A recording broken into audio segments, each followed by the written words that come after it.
Starting. Okay, so we're live and we're playing some Dungeons and Dragons 2nd edition. I call this Conan style because I have a few house rules. One is there's only humans and there's no PC clerics, and it's a little bit more kind of sparse as far as treasure and stuff. Also, I'm running a bunch of modules written by or put together by Wesley Connolly, which is based on Conan stories, original Conan stories. This one is called Rogues in the House, which is also a band or something, I think. But anyways, we've got, as it starts, you guys are actually, the PCs have been arrested.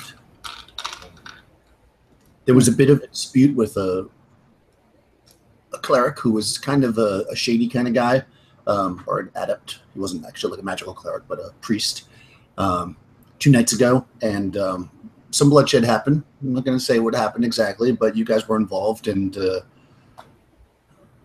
as it turned out, how do you say your character's name, Tony?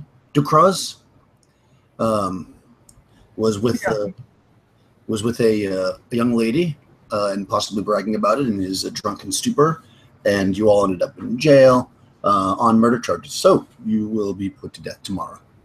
So that's kind of a bleak situation. You're all kind of sitting in this cell, and I guess right now we can do our little character introduction. You can tell me what's going on with your characters. You have been stripped of everything. I mean, you're wearing clothes, obviously, but you have no equipment or armor or anything else. It's sitting somewhere locked up nicely. You are in a small room together, sitting on piles of hay. Am I allowed to have prepared spells?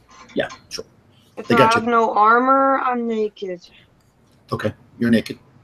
Oh. They threw like a loincloth on, or you know, like a blanket. Okay. I don't think they'd. Well, you can be naked if you want to.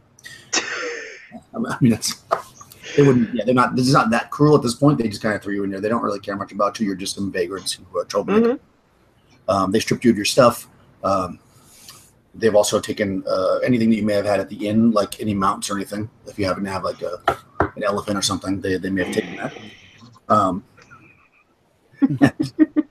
Yeah, you can have your spells memorized. We'll say that like you guys have been kind of on R&R, so you probably haven't been throwing spells at people. So whatever spells you had are probably still in your brain. Okay. I'll be fair. I would have had detect magic and sleep most likely, so I'll say those two are the ones I have prepared. Okay, that's fine. And it is evening now. You've been here. You know, they picked you up this morning. They kind of, you had a rushed trial where this young lady of the night pointed you out as being the killers, and then as you saw her take a bag of silver, she walked away. And you've been in the cell all day, kind of plotting how you're going to get out, probably. But let's do a little quick character intros. I'll start with my left. So, Mikey, how's your naked character?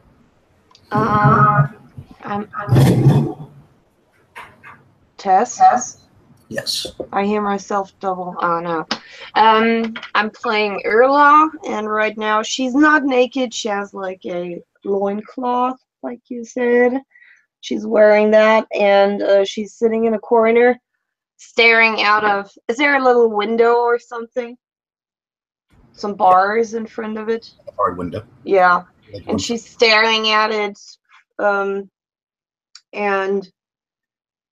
her long hair is like standing on edge. She's really in a bad place right now, not only with her body, but with her mind as well, because now and then she hears from the outside an elephant cry, and it sounds like a little one. Sure she didn't get a big one, and yeah, she's really unhappy about that. Stop laughing. Yeah, see, yeah, I mean, elephant, a young elephant, especially in this this area where elephants are pretty rare, is probably worth a lot. So you can be sure that in your death, that whoever runs the town will be happy. Oh my God. Crystal, tell us about your character.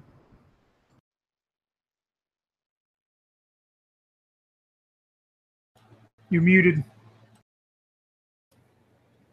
I'm sorry, guys. Go on without me for a minute. Okay, so Tony, tell us about Well, not too many details about how you ended up here. Sitting in the dark corner is a little mouse walks by. You don't see his face, but you hear a noise and you hear as he takes a big spit and hits this mouse as it walks by him. And as the mouse cowers off with this spittle dribbling down its body, he takes a piece of string that is about 12 inches long that he's found in the corner of the cell. He's twisting the string and making a hangsman's noose, and he goes, "I'll get to that witch before they get me to the hangsman's noose. I'm going to choke her down good." And I am playing Dukraz, the Spitter, Soberogan. Nice. All right, fantastic. So, Marcus, how is your character doing over there in the corner? Yeah, you look over from the Spitter and you just see this, pretty, happy, this guy with a pretty happy disposition, despite the situation, with an intelligence of 5. He's not too keen as to what exactly is going on. But you see Rickard, the human ranger. He's only about 5'8", weighs about 160. He's 22 years old. Typically pretty good with the bow. But of course he doesn't have that right now, so he's probably playing with perhaps like if there's any rocks on the ground or something, just kind of trying to keep himself occupied, I suppose. He has short brown hair, he's clean shaven, and yeah, that's Rickard. Nice. Whenever you are ready to come back, Crystal, you just let me know. Okay, so as you guys are sitting there, the door to the cell opens, and the light kind of comes in from the hallway, flickering, and you see a man in a black cape. It's pulled down; you can not even see his face. He steps into the room. And he says, "Would you like to live?" He's kind of addressing the whole party. I get up immediately. Sorry, go ahead. What does it take to live? If you spill a little bit more blood tonight, you could be out of the city before the light of day. Okay, I'm back. I'm sorry. At a perfect moment. This guy says, so he says, he kind of picks his head up a little bit, and you can see that he even has like a scarf around his face. You can't even recognize who it is. You just see his eyes. And he says to you, "I know you've heard of the Red Priest. He has much political influence, and he's been stepping on my toes for too long. If you go into his house tonight, leave with him dead, I'll make sure nobody follows you out of town. And there'll be a little silver in your pocket." You could have just asked for our help instead of paying someone to get us in this hole. I had no part in that. Of course you didn't. And she as well spits on the ground, but it's like it's a joke compared to Dukraz skills. Rickard winces a bit as his female companion spits on the ground. Dukraz stands up and he takes his arm and he just wipes it across his mouth and his nose and his face, and he looks at this man and he goes, "Us do your dirty work and pay us silver. That's what you're saying?" I'll pay you with your lives. The silver is so you get away from town, so this isn't connected to me at all. You rich bastards, all you ever think about is to protect yourself. But I guess if it preserves my life, I don't know about the rest of these, but huh. He darts his eyes around, focuses on the magic user who hasn't said anything yet. Who do we see there? Yeah, seeing as how I kind of just got here and I have no idea what's going on. Mm-hmm. I'm gonna say I just woke up out of being drugged. Apparently, I had this really crazy dream where I was like a goddess with all the powers in the universe. Fairly typical dream for my character, as she is a bit arrogant and condescending, being a magic user. So, catching the gist of what's going on, she said,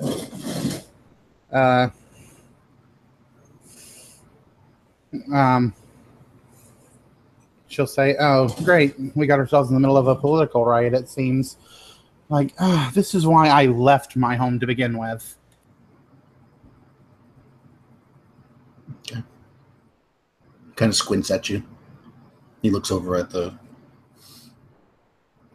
your female companion, the not so great spitter. Will you free my elephant?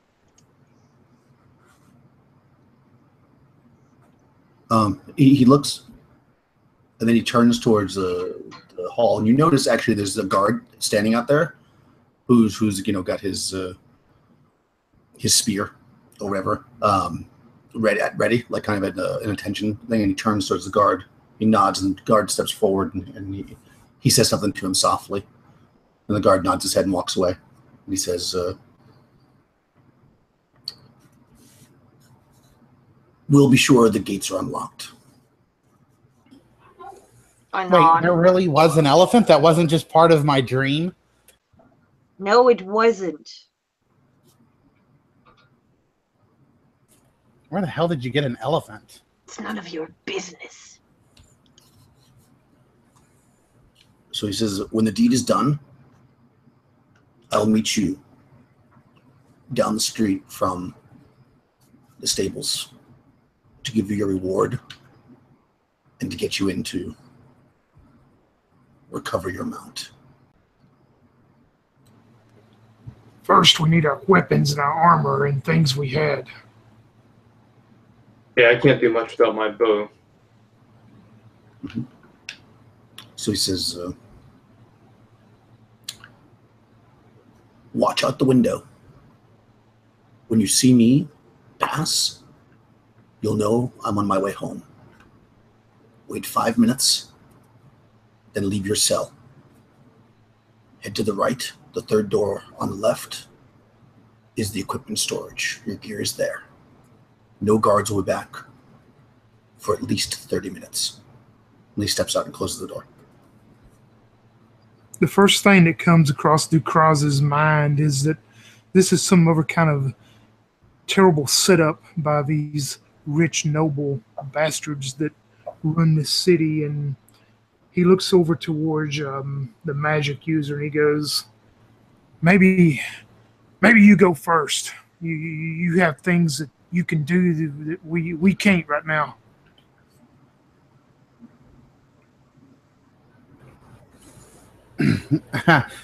No, I'm not going first.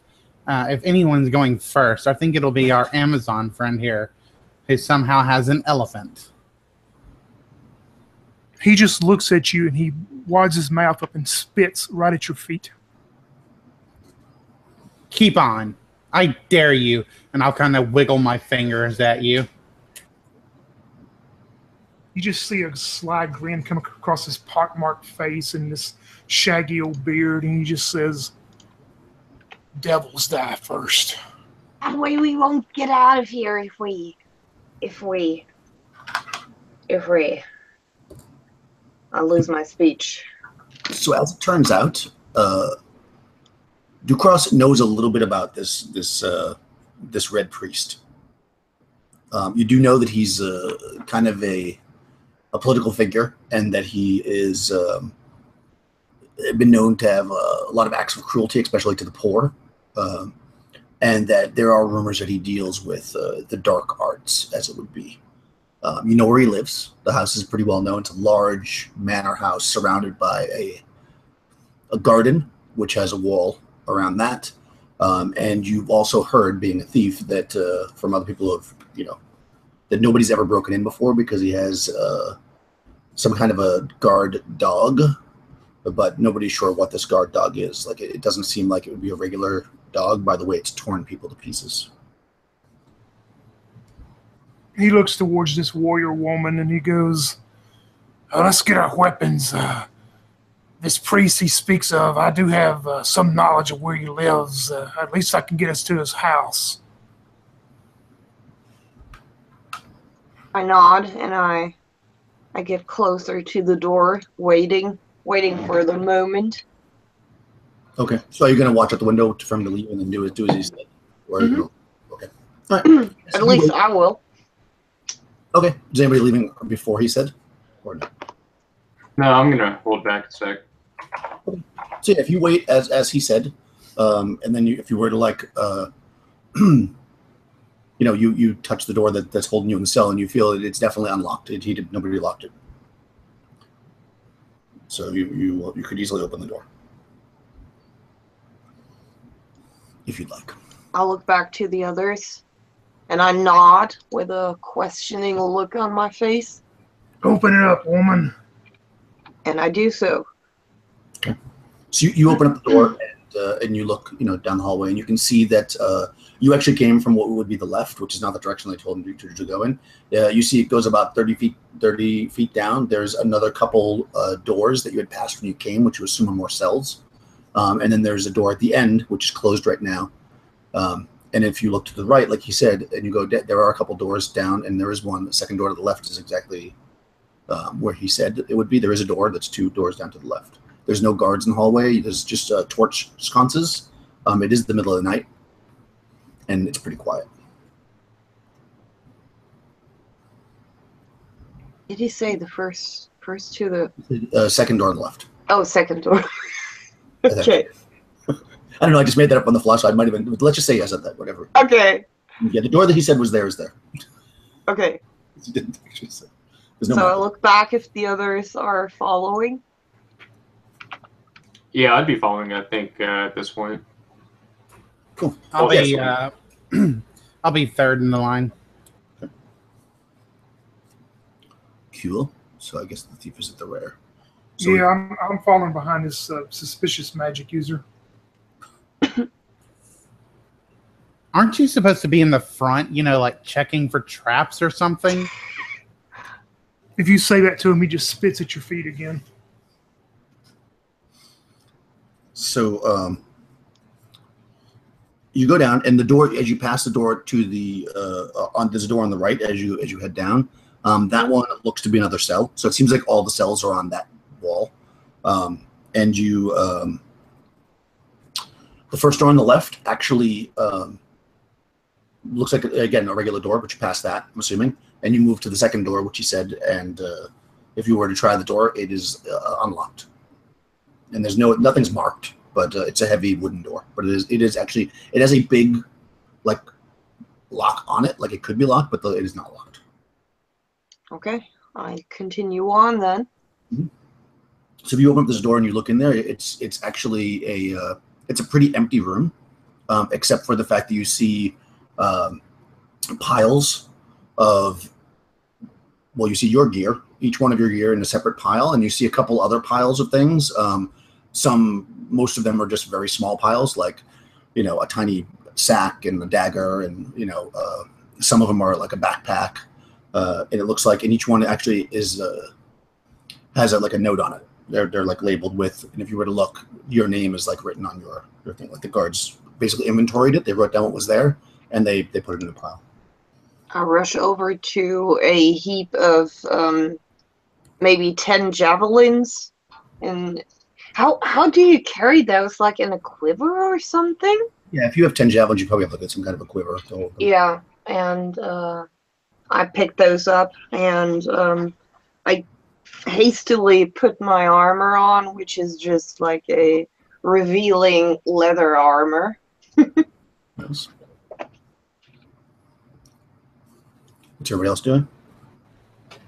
As Ducross goes in to get his gear, and he's putting on his leather armor and his old short sword and his daggers, he just looks towards this female warrior, and he looks towards this ranger, and he just thinks to himself real quickly, They're not going to be any good with these ranged weapons. They don't know how to fight up close. He says that, or he thinks? No, he's just thinking it to Oh, himself. okay. Yeah, I was about to say, I have quite Because a sniper fire. he can, he should know that you can use a javelin in melee. Yeah, and Rickard would also be picking up, aside from a short bow, he does have a just a short sword as well that he'd be picking up, strapping it on his side. Okay. Yeah, so it takes you guys probably, if you're putting on armor and stuff, maybe it takes you like 10 minutes just to put your armor on, assuming you're going, pretty quickly.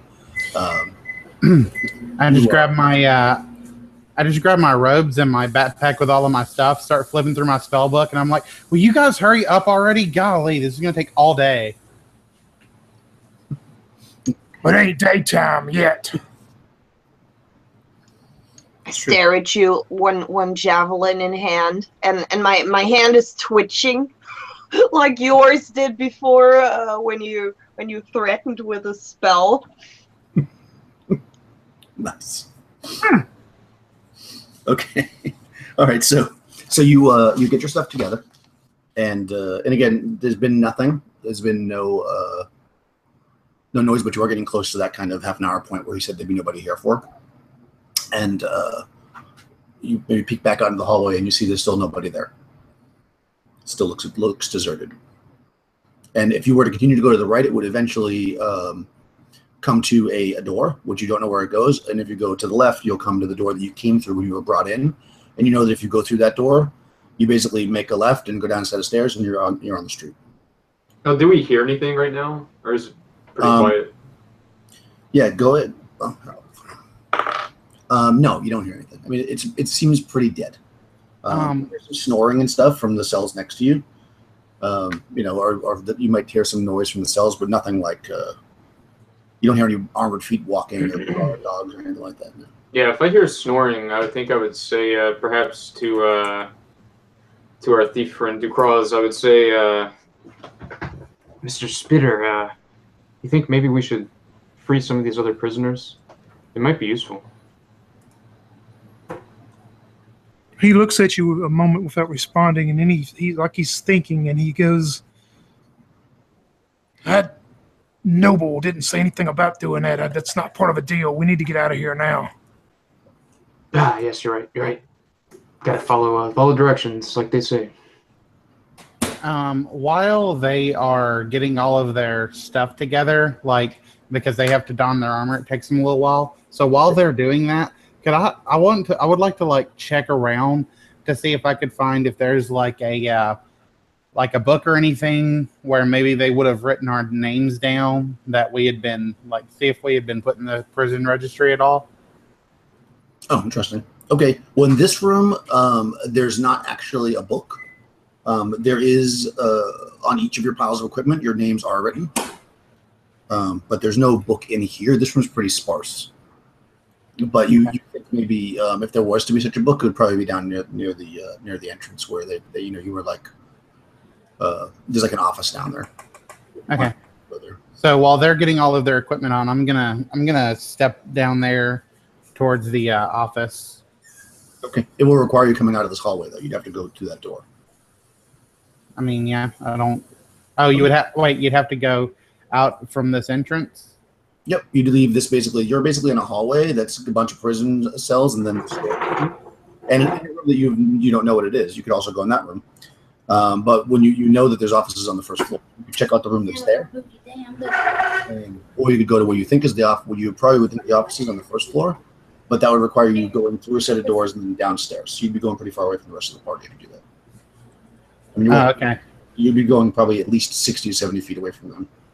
Okay. No. I'm just gonna tell them all. Hey, before we leave, we should check the office, see if there's a logbook with our names in it, so we can get rid of that. Do what you want. I'm going out the front door. Yeah, I know that you can't read and write, but people who can, it'd be really important to them if they found our names. So, yeah, we need to check that office real quick. When has reading and writing ever saved anybody? I'm with Ducroix. I'm going out the door. It may not save you, but it could definitely get you in trouble. from the other Sticks and people. stones. Reading their height. Sticks and stones. It really worked for you, didn't it? Okay, Exactly. well, I can't believe I work with such imbeciles. Sticks and stones.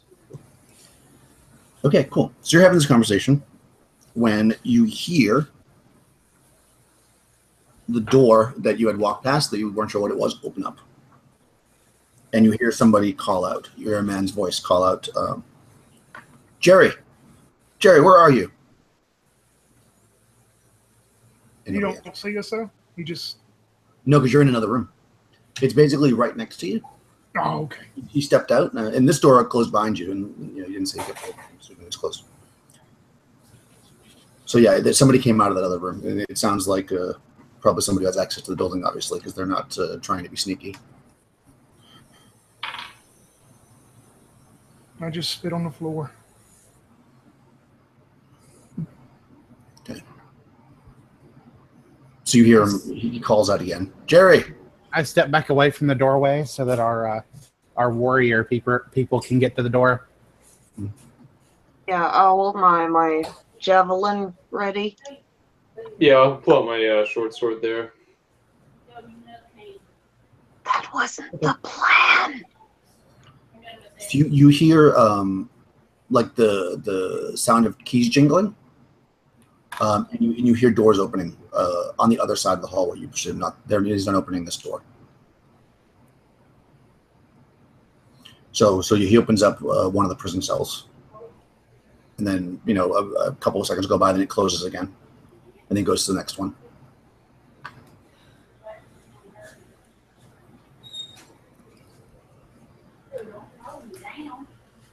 Anything you want to do? No? Okay, goes to the next one. You hear the keys again. It opens up. A couple seconds go by. Closes it. You know that, like, pretty soon he's going to get to where you're supposed to be. Mm-hmm. If we open the door now, do we... He wouldn't see us, right? Well, I mean, you don't know exactly where he's looking right now, but yeah, there's a chance. Let's say if somebody were to use a move silently or something, then you would be guaranteed not to be seen. Otherwise, there'll be a chance. I'm gonna slightly pop the thief on the chest, and I'm gonna point to the door with a menacing look of "do something."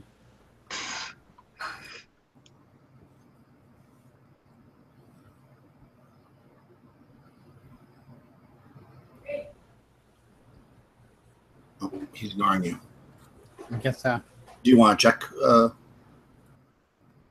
Illa? Okay. Okay. I only open the door like a crock. Okay. And I don't want it to crock. So you open the door a crack, and you actually see, the a cell door. The one, I mean, if he's going in order, you assume he started at the end of the hallway. The cell door before yours is open right now, and you don't see him. So, using any kind of reason, you would probably imagine that he's standing on the other side of it. So he does not see it. Okay. But he's gonna. So I look back to the others and wave with my hand and look out into the hallway. Okay. So he closes the door, and well, he wasn't expecting to see you, but I rolled a 6, so that's not going to be a surprise. Okay, and you're obviously not surprised. Okay, so let's just roll initiative, but I'll give you a No. I'll give you a bonus of -1. You can roll initiative since you're in the front. Okay. So you can be -1 in initiative. Definitely not expecting you. Uh, Oh, and you rolled a 9 too. So even if you roll a 10, Ooh. you'll be instantaneous. I rolled a 1. Oh, nice. All right, so you actually go Now. immediately. Like he closes the door and he's just like. Yeah, and I throw my javelin in his face. Okay. All right, go for it.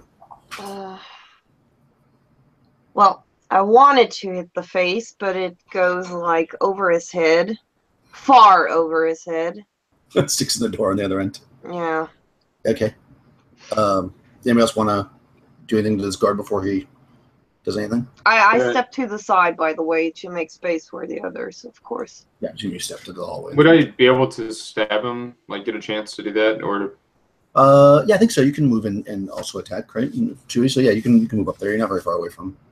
You're Okay. probably Move up to half your yeah, you can move. movement Yeah. and still attack. Okay. Yeah. I just assumed that was pretty close to Irla. Did I say that right? All right, let's see. Urla, yeah. Yeah, there's not a whole lot of space. I mean, you're pretty close to each other right now. Yeah, I just don't think shooting a bow up would be a good idea. 15 total. Oh, okay. What's my attack? What'd you back out?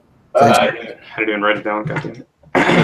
Probably 19 or 20 anyway. It's It's probably 19. yeah. For level 19. two. Your armor class 4, so that hits. Then there's armor class 7. So give me some Okay, damage. sweet. Yeah. Let's see, 2 damage. Yeah. 2 damage. Okay, well. Beautiful blow. Oh, actually, let me roll a second. Yeah, might have killed him. Oh my god, that's when I rolled the exact one. So yeah, okay, good. That does not kill him. Anybody else want to do something? Tony's not back, right? The thief is. The reason why he's been spitting is because he's actually got pneumonia or something. So he's he's spitting out. He's good. Crystal, would you like to do anything before the end of the round? Well, shit. I don't. You I mean, can sleep. no way I'll ever. Well, I could, but then I'll be wasting a sleep. But I guess I don't have a choice. That's sleep. I mean, I don't know if I don't know if we're gonna have a chance to rest. What are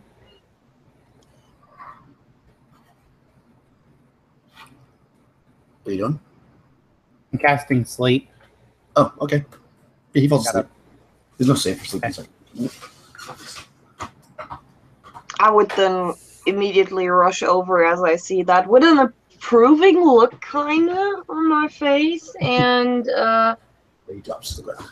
and oh shit, I don't have a dagger actually. Wait, don't kill him. Why not? Yeah.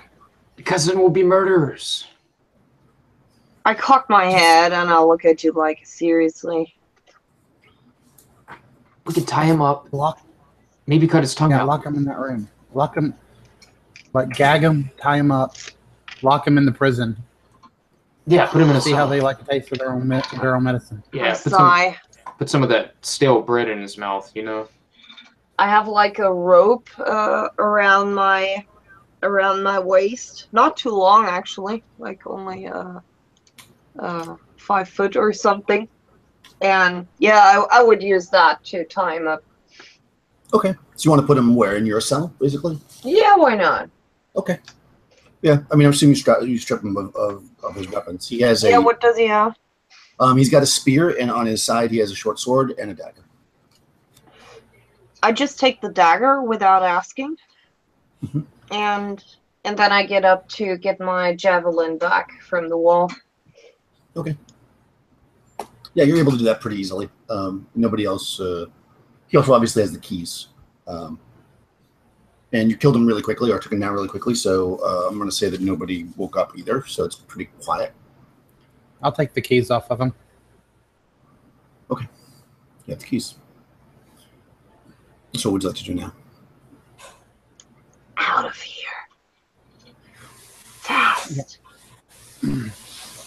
Yeah, let's go. Okay. So if you go to the end of the hallway, which you did anyways, pick up your javelin, you see there's that heavy wooden door. You were brought through this one when you came. And it actually is locked, and it has a like a bar across it. But obviously you can lift the bar up because you're on the inside, and now you have the keys, so you can easily unlock it. Yeah, let's let the magic user walk forward. We don't know each other, right? Yeah, you do. I mean, you're second level, so we'll say that you've done a little bit of exploring. Ah, okay, good. Yeah, you were actually hanging out together, and that's why you all got Okay. together. Yeah. I mean, you might not know each other that well. You're on second level, so maybe you met like recently, and you came here and spent all your money in the inn, got really drunk, and then basically got yourself in this mess. So, Okay, so you're able to open up the door, or unlock it rather, and if you were to look down the hallway, you see that basically it's a stairway going up. The building is something like 5 stories tall, and also going down. And at the bottom, you see a doorway that leads out to the street, and you also see a door to the side, which I said might possibly be the office. Okay. Yeah, I'm gonna go down, and I'm gonna try to open up the door to the side. Actually, yeah, I'll just open up the door to the side. Cool. All right, so you're gonna go down. Is there a listen check? Can I listen? Sure. At that door first? Yeah, you don't hear anything. Okay, well, then I'll open it up. Cool. What's up, Elsa? I'm directly behind her, and I have my javelin up to stab everything which suddenly pops up in front of us. Okay. Yeah, I'll be behind her. Okay. Sort of the ready, I guess, yeah. Yeah, it's 10 foot hallway, so if she goes to open the door, you guys can both be like flanking behind, I suppose. Cool. So you open up the door, and when you do, actually, let's see. They're not surprised, maybe because maybe they're facing you or something. You see 2 guards sitting there at a table, who quickly reach for their swords, and let's roll initiative. So since you open the door, Crystal, you can roll initiative. Okay. Is that a D6? It's a D10. Going for low. They got a 3. I got an 8. Okay, they're gonna go first then. Okay, so they see you, and they like I said, they draw their swords, and they move forward to attack you. We should be able to do it in 1 round. So they're gonna come at you with the swords. Since you're in front, they're both gonna go after you. Yep. It was nice knowing you guys. So let's see, stabby stab. There, if that goes 19. 4 and a 9. So armor class 10 and not at all. And your armor class is 9, right? So neither one hit you. Not because they're clumsily coming towards you with their swords, and they bump into each other, and they just don't make any kind of contact. And yeah, now they're kind of standing right in front of you with their swords, looking confused. I'm gonna slam the door back and lock it. Hello. Okay. Okay. Well, the door opens in, so you're just gonna pull it closed. Yep. Okay. Cool. You can do that. You're gonna stay there and try to use the key to lock it, or you're just gonna pull it closed when you run. Sure. Pull it to close and run. I guess that'd be the best option. Okay. What did the other 2 of you guys do? Running after her. Yeah. Yeah. Cool. All right, good. So you run out of the door. And again, there's like this door's here, and there's a door right in front of you, which isn't locked. It's like the door to the street. So you bust out in the street and start making a run for the district that you know this. DeCruz told you he'd meet you there. So you're running towards him, and you hear. No, we're going first for the animal pen. Oh, first you're going. Yeah, of course. Hello. Okay. Well, you can go where you like. I'm gonna go meet this guy who. No. All right, so you're running towards the animal pen, and Where is the pen? Where is it? It's actually it's basically around the other side of the building. It's kind of not the same building, but it's connected to it. It's very close, but it's okay. Yeah. it's not very- I feel that he is that he's scared, so I won't leave him here. Okay. So you run towards the animal pen, and Yeah. what are the rest of you doing? Well, I was in front, so I don't even know if I see her. I was just gonna run to where the guy said to meet him. Okay, so you're running to the house, and what are you doing, Marcus? Yeah, I'd be I guess I'll be running to the house as well. Okay, Yeah, so you hear the guards a voice yell halt. You also start to hear a bell ring really loud. Ding ding ding ding, like an alarm bell. As you run. So yeah, you guys are sprinting towards the kind of the rich part of town. Say that go ahead and I'll even make it easy for it because I'm nice. So, one of you. Well, actually, you're a ranger, right? Rickard? Yeah. Oh yeah, then you're not gonna have a problem. You're able to easily like avoid like going to an alley and kind of get around where you don't think people will see. Okay, sweet. As you make your way, that's a rangery thing to do. And I guess if you follow Ava, you should be fine too. So yeah, so Erla, you hear this alarm go off and you're running around the other way. I hear the elephant alarm in my head. That's more important. And you run to the other where you see the pen, and at this moment you can see that there's a couple of guards lighting up the lanterns that are in the front because they didn't have them lit up at first, and they're kind of like, so the whole front area is being lit up now. You see two guys standing on they're standing on like maybe like 7 foot tall, like not towers but like little platforms, and there's like a tower in front. You see a large gate that leads into the pen that has all the different animals. And is so I would have well, I can't tell him what to do, but because he feels what I feel and I feel what he feels, he would have felt that I'm coming closer, so he would have probably rushed up. Well, can an elephant rush? I don't know. So he would have gone to the entrance so I can see him in the back. So okay. It tries to come forward because it knows you're coming. It's making noises, elephant noises.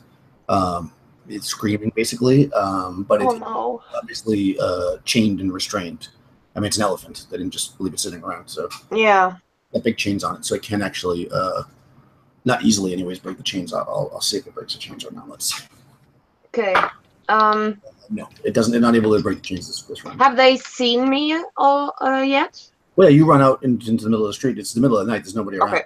You see a person running to the street, sure, and they're pointing. They point the actually the lanterns light up the whole area, so they turn towards you and they've got their spears and they call out and they say, "Give up now." How does the pen look? Is it like a? It's about a 10-foot tall stockade, so like wooden stockade made out of logs, basically wall around. Okay. And it's probably like the size of like a quarter of a city block.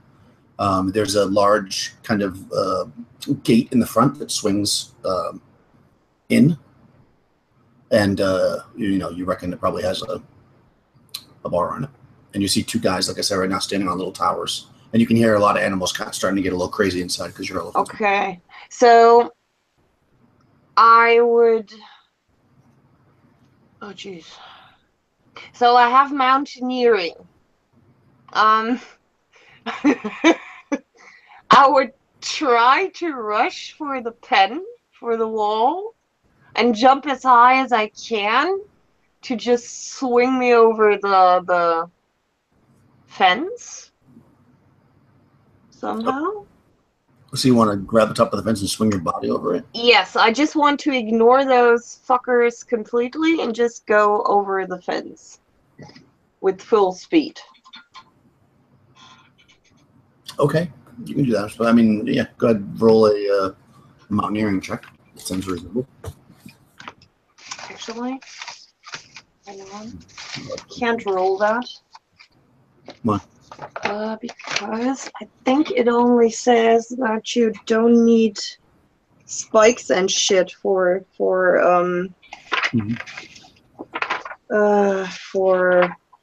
smooth surfaces, you know. Okay. So I think I have the basic climbing rate, but I don't need in this case the spikes and such, you know. Okay. Yeah. Mountaineer, blah, blah, blah, blah. I have 50% because I have mountaineering. So, yeah. That would be my climb check. Okay. Usually you have 40%, and because of mountaineering, I have 50. So that's, yeah. All right, so there you go. Let's see. Yes, I made it. 26. Nice. Okay. So you climb up over this wall, and you can see that behind the backside of it, there's like a little like a ledge. So as soon as you jump over, you're actually on the ledge, same level as the two guys that were in the front. Yeah. And I mean they see you and they're gonna try to rush at you with their spears. You also see, by the way, there's about a half dozen guards coming into the area from the back. They look like they're just woken up, but they got In spears. the pen or outside of the pen? No, they're inside. Yeah. They're like Oh, in the back. great! What? Yeah, it's at the guardhouse. Yeah, they're coming out. They don't have any armor on. They just grab their spears, so they're just like in pajamas or whatever. But yeah, so they're coming out too with they just have like helmets on and like just like their robes, and they've got spears. I think I misjudged the situation a little bit. Yeah, so go ahead and roll initiative. Fuck. 7. Uh-oh. I think I froze. 7? Hello? 7, yeah. Yeah. Okay. Oh, 7's bad actually. They got 2. They go first. Okay. Okay. So they're yelling surrender, and they're coming towards you with their spears. They're not actually going to attack you. They're just kind of getting in close to you to kind of to get you to surrender. Uh-huh. That's what they do.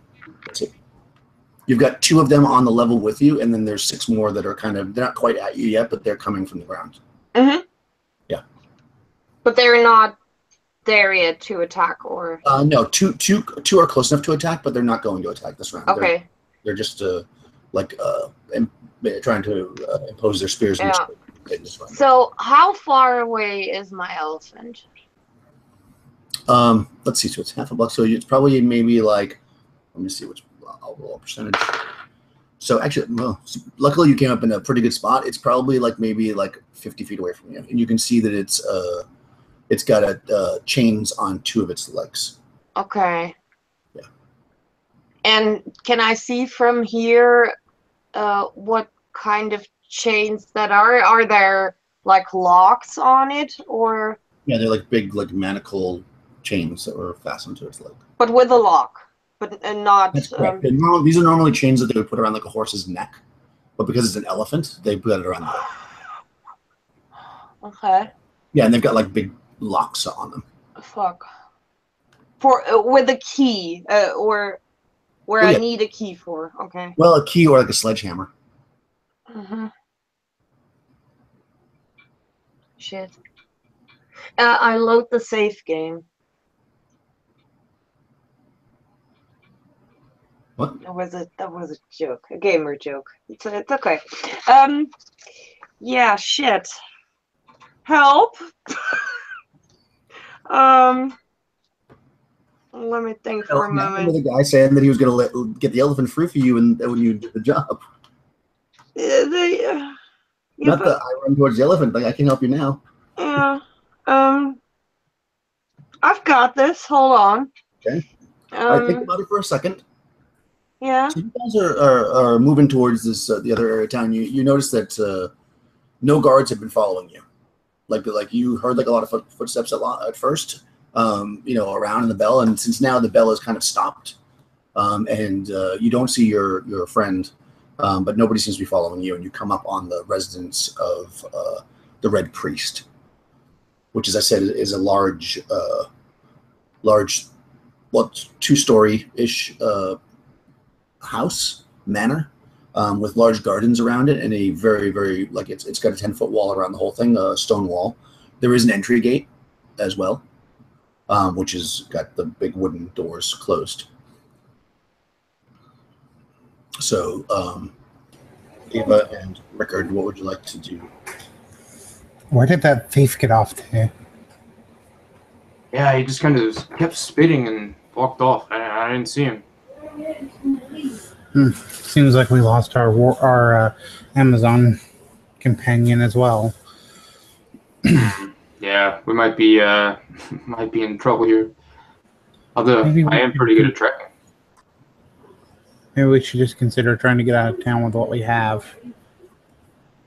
Yeah, that is a good point. We could always find her later, I guess. As long as we're alive, it's good.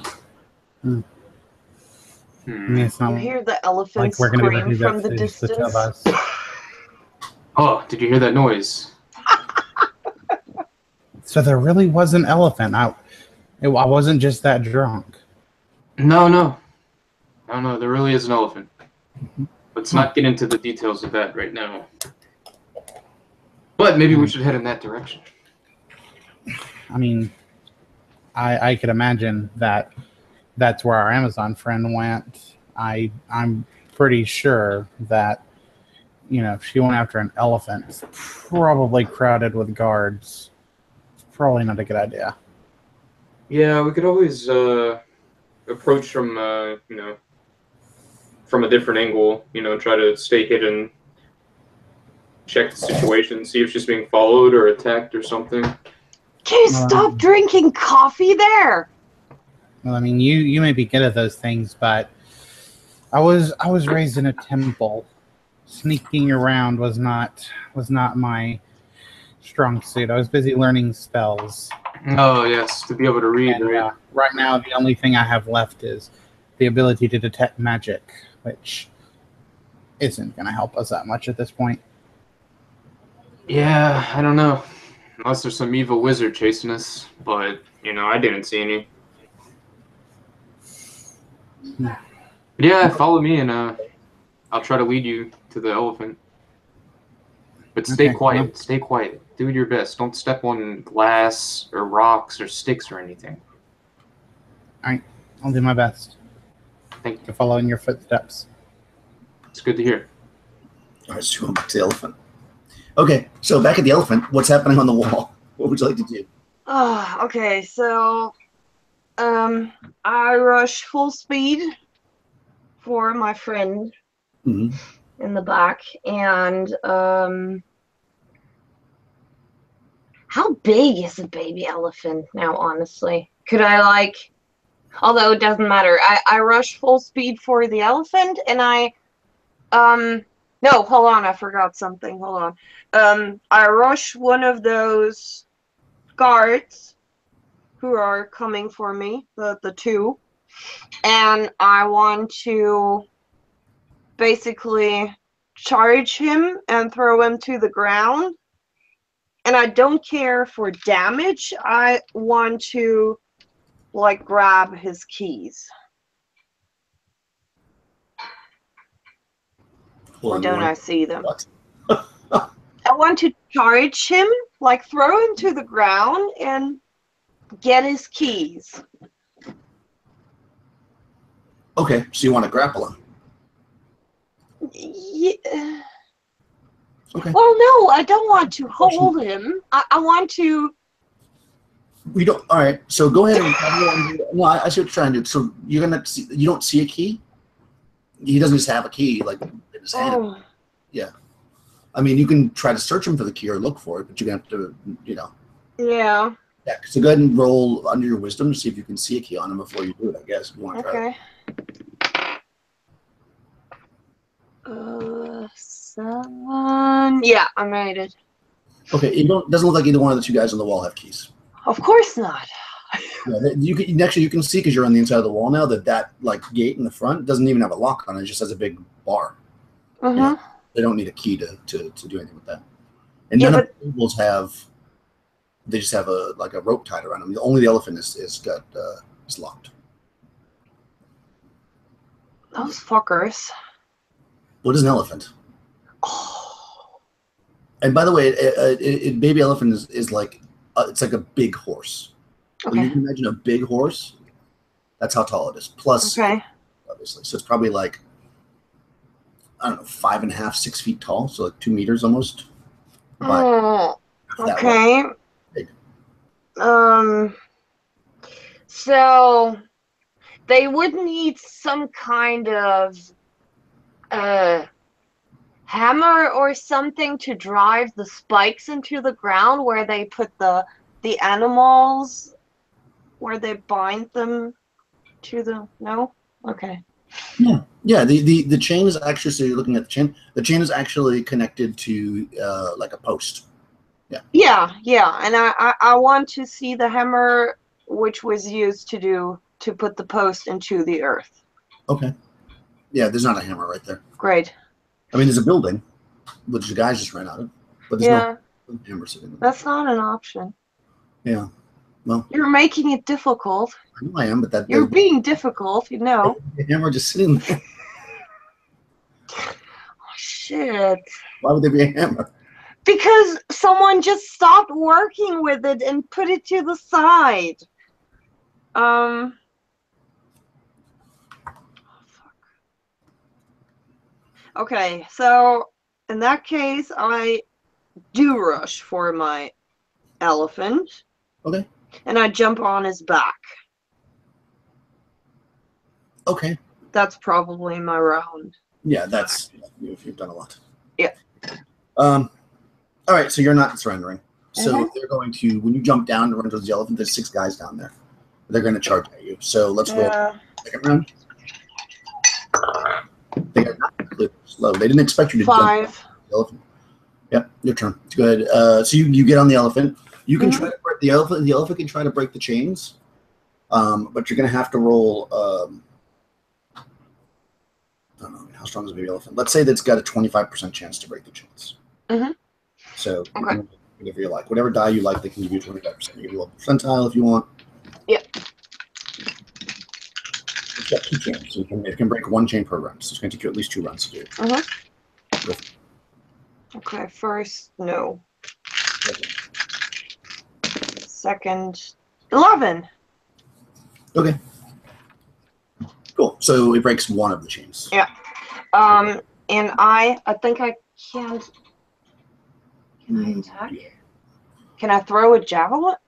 No, I think you can. Can you shoot while around? Right? I'm gonna say no because in order for this thing to break the chains, it's really like Yeah, you have to, probably. like really like stimulate it. I'm like shouting Yeah. And that then he's supposed to give all his strength to break the chain, and yeah, exactly. I'm shouting Amazon attack chants and shit. Cool. So they charge at you. They know the elephant is very valuable, so they're not going to attack the elephant. They're just going to attack you. Fuckers. And there are 6 of them. Luckily, they're not. Their attack was 20. So, all right. So they have spears. They're going to rush up at you and try to stab you. My AC is 8. Oh, you don't have very good AC. All right. Hmm? You need 12 or better. Aha. A 1, 2, and a 20. Oh. That's 1 of the 6s hit you. Mm-hmm. All right. And let's roll the other. And then 12, 15, 6. So 3 people stab you with spears. D6. 1 point. Oosh. 6 points total. 11 points of damage. What? Yep. Okay. You making a sound? I sink down on the back of my elephant. Are you dead? A little? What does that bring you to? What did you say, 11? 7. Minus 3. Aha, okay. So we get the opportunity to use my Yeah. injury chart. So roll a d6. So Okay. damage. No damage at all. And roll d6. Okay. D6 plus 3 is 5. 5 plus 3 is 8. Crushed bone. Ooh. So somehow one of these spears comes in and crushes a bone. So roll on table 1A. So roll a d6 to see which kind. 3. 3. Left arm. That's probably good. Probably right. Maybe the spear knocks her off her elephant, and she. That makes sense, actually. Yes. You get knocked off the elephant. Thanks, Crystal. No, I like that. You know what my shield can be used in this? You're welcome. I'm just trying to help the role play. Yeah. Oh, no, makes sense. So this is gonna. So your arm is broken. Now you also lose 1d4 minus 1 strength, minimum 1. So roll a d4 to see how much strength you lose. 2d4. Oh, 4. Okay, so 3 points of strength permanently lost. I had an 18 strength. Damn. Okay, so it's going to take you 17 weeks to heal, and until then you're -2 to hit. But actually only if it's your primary arm, so it doesn't really matter, but just know that you have a broken arm for 17 weeks. Make a note of that. So I get my strength back later, yeah? Or Nope, that never I don't. Okay, just it just means that you can't basically use your arm for 17 weeks. Yeah, so you have one arm. So anything that would be required to use two arms or whatever is going to be a problem. So just make a note that you have a broken arm. But you're not dead. I didn't get that now. So I don't lose my strength? No, you lose your strength. Okay. That never comes back. That's permanent. Okay, that's what I want. That's because your arm is crushed. It's not just if it was broken, it might come back. But this is you literally fall down and just like because all 6 spears come at you and they clatter, clatter, clatter, and you fall off.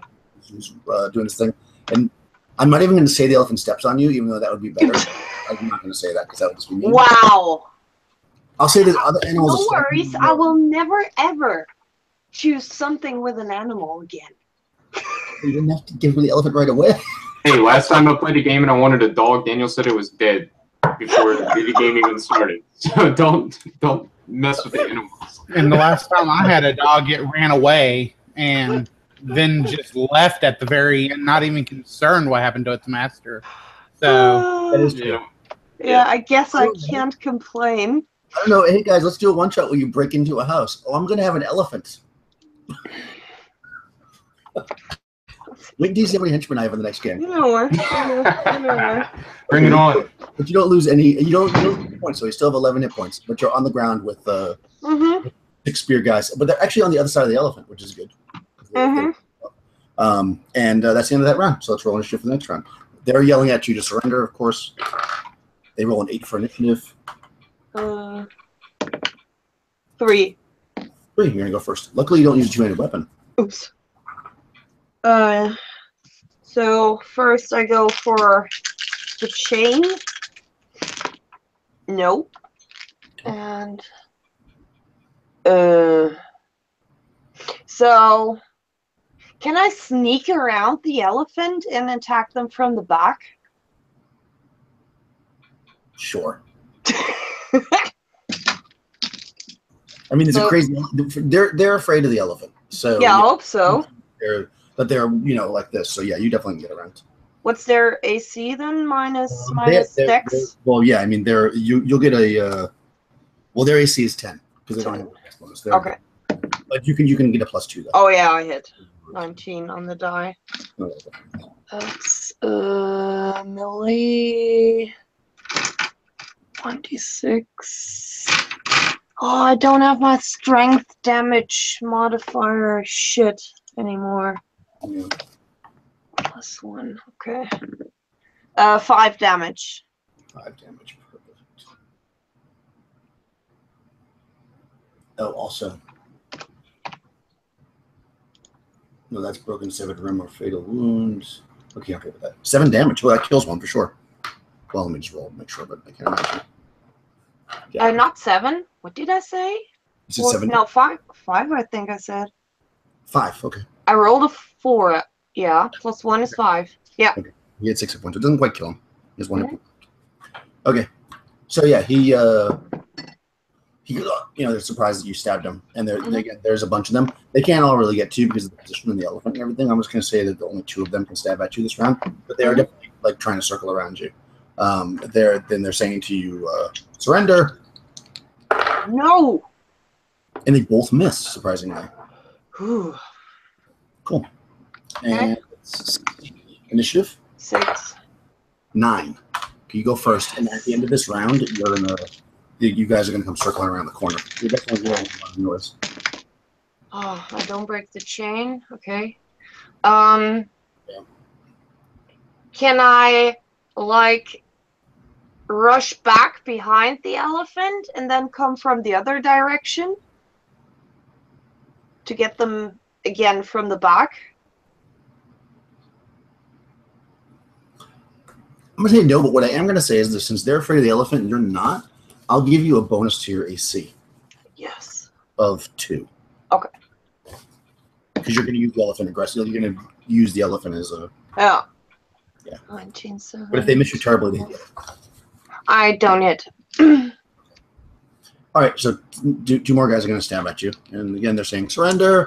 You also you start to hear more voices coming from further away. Oh God. Yeah, and you hear like the footsteps of armored feet. Okay, one guy missed, the other guy rolled a 20, so that definitely hits. So let's see. Thank God there's no double damage. Yeah, exactly. D6 for the spear. So you take 3 points of damage from the spear. Yeah, the spear. There you go. They're just spears. Yeah, so he stabs you, and that's that round. So now you guys, let's jump outside for a second. You guys can hear a fight going on inside. You hear the elephant making a lot of noise. It's occasionally you see its head pop up over the fence, and you can hear guards yelling, and then you hear them saying, "Surrender, surrender!" And right about now, Ava is thinking, "Geez, I wasted that sleep spell." Yeah. Yeah, I'm gonna just pull up the ranger. Like, let's not go any further. We got to get away. Get out of the city now.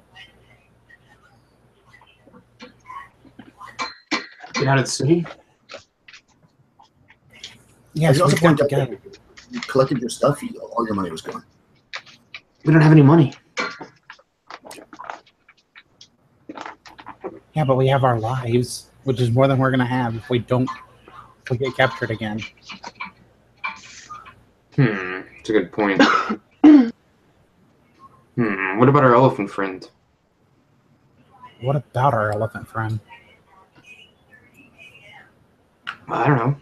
We can't just leave. Do you not hear her obviously surrounded by guards yelling at her to surrender? We're sitting here arguing. We don't have time for this. We gotta go. And I'm gonna walk off. Okay, so you're leaving town? Oh yeah. Okay. I'm out of here. All right, you're walking towards the edge of town. What do you do? Or Rickard? I really feel obligated to go walk and check on Irla. Well, you could try to sneakily go up to the wall and just kind of like, it's a 10-foot tall wall. You could probably grab the edge and like lift yourself up and look. Could I try that? Yep, go for it. Yeah, that's what I want to do. We'll see if there's like direction. Yeah, you easily walk up to the wall. They're very distracted inside. And you kind of peek over and you see this, your friend is kind of using the elephant. One of her arms is bloodied and hanging down to her side, her left arm. With the right arm, she's using a javelin trying to fend off 6 guards that are just like night robes, no armor, and just spears. You also see 2 more guards that are fully armored, still on the wall, but their backs are towards you with spears, kind of watching.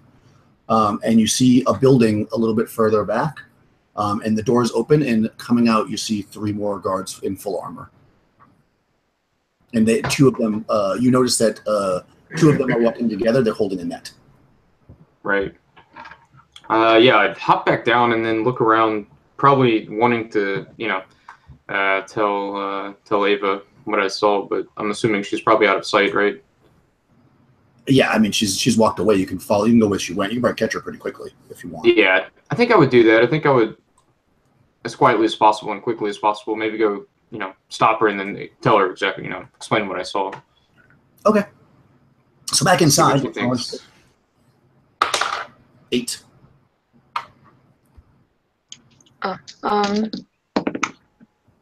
Ooh, 10.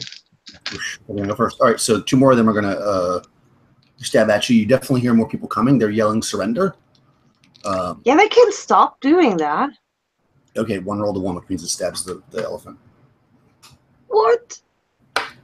The elephant. Oh, only 2 points of damage though. One of them stabs the elephant for 2 points of damage. Oh my god. Yeah.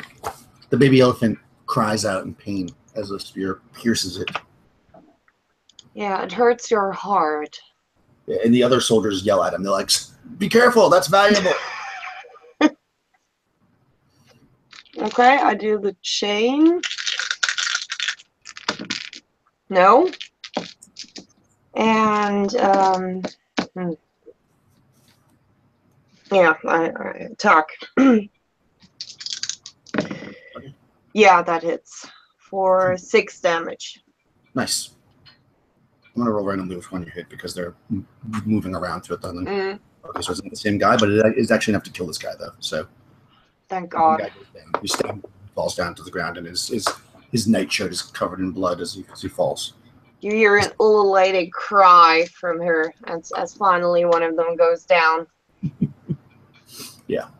All right, next round initiative. What's happening outside the gate? 10 on their side. 8. Okay. So you're gonna go first. But what's happening outside the gate? Are you guys gonna come back, or are you just that's it?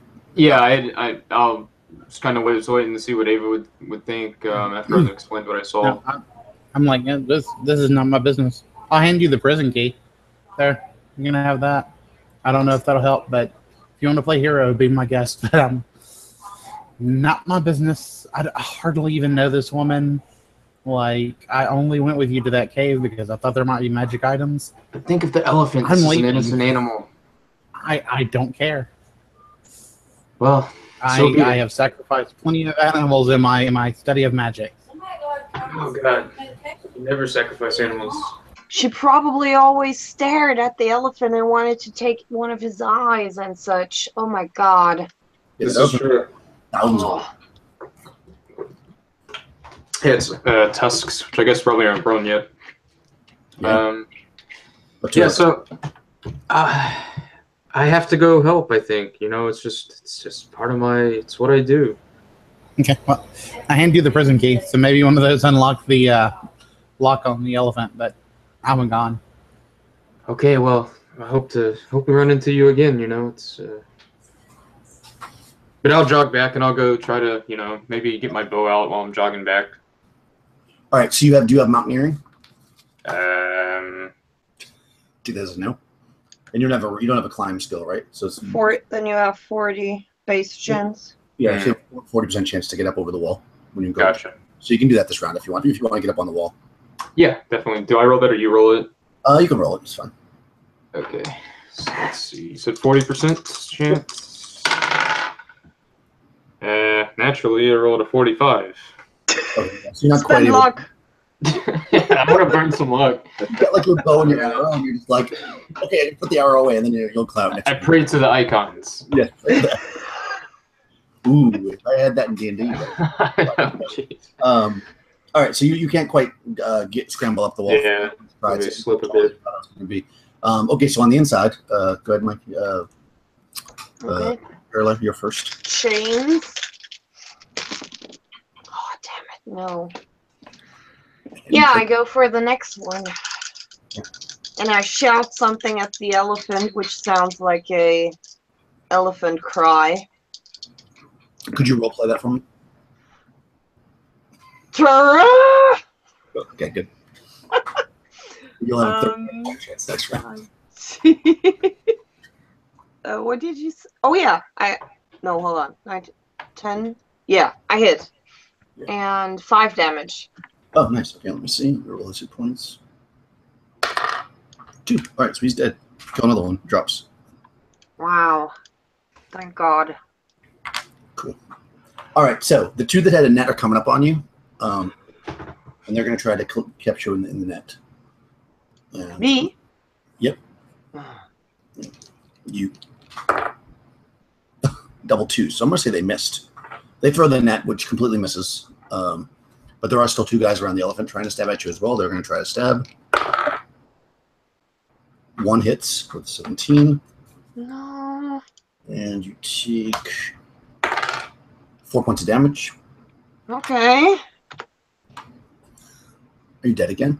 No. All right, because I like my chart. That's the first time the chart's ever been used where somebody didn't actually still die. Okay. Next round initiative. You can try to climb up to Marcus if you want. Oh, okay. Yeah, let me see. They got an 8. Fuck. No, slide down Oh, again. man. Scrambling up the wall. Yeah, it's gonna be a long night. The 2. Okay, you go first. Okay, chains. Yeah. Oh, damn. Oh, man. No. I could go from break that chain. Did you get that time, right? Okay. Yeah, that misses. Okay. No chain, no hit.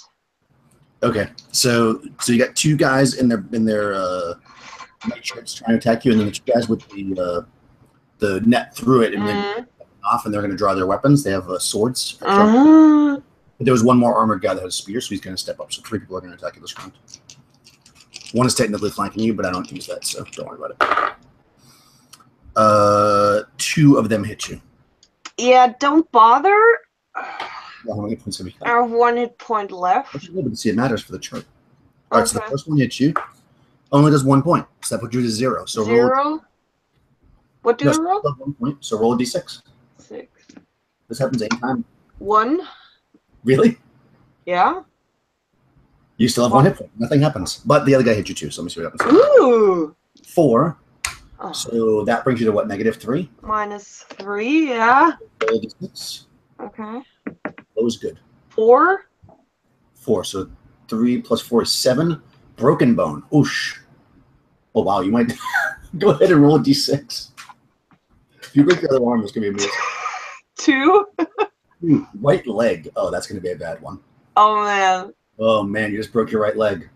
Okay, so blah blah. Can't wear any metal armor, which you're not, so you'll still be able to move. You lose your dex bonus to your AC though.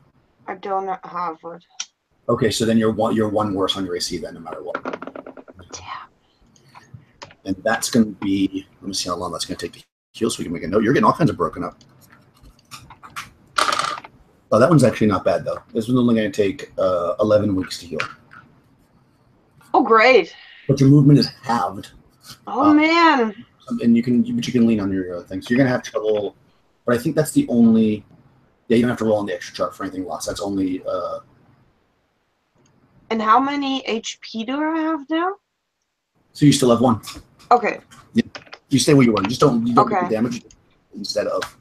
All right, so you just smashed your leg. You feel the bone crush in your leg or crack in your leg. Oh my god. And as you're fighting these This guys, is not going well. And what all I want to say is you're having this like massive heroic fight trying to save the elephant, and Marcus's character is climbing up the wall. Yeah. Gosh, what a sight. Okay, so next round, initiative Oh, 1. 10. Oh boy, that's gonna be a problem. All right, they're Oh gonna my god.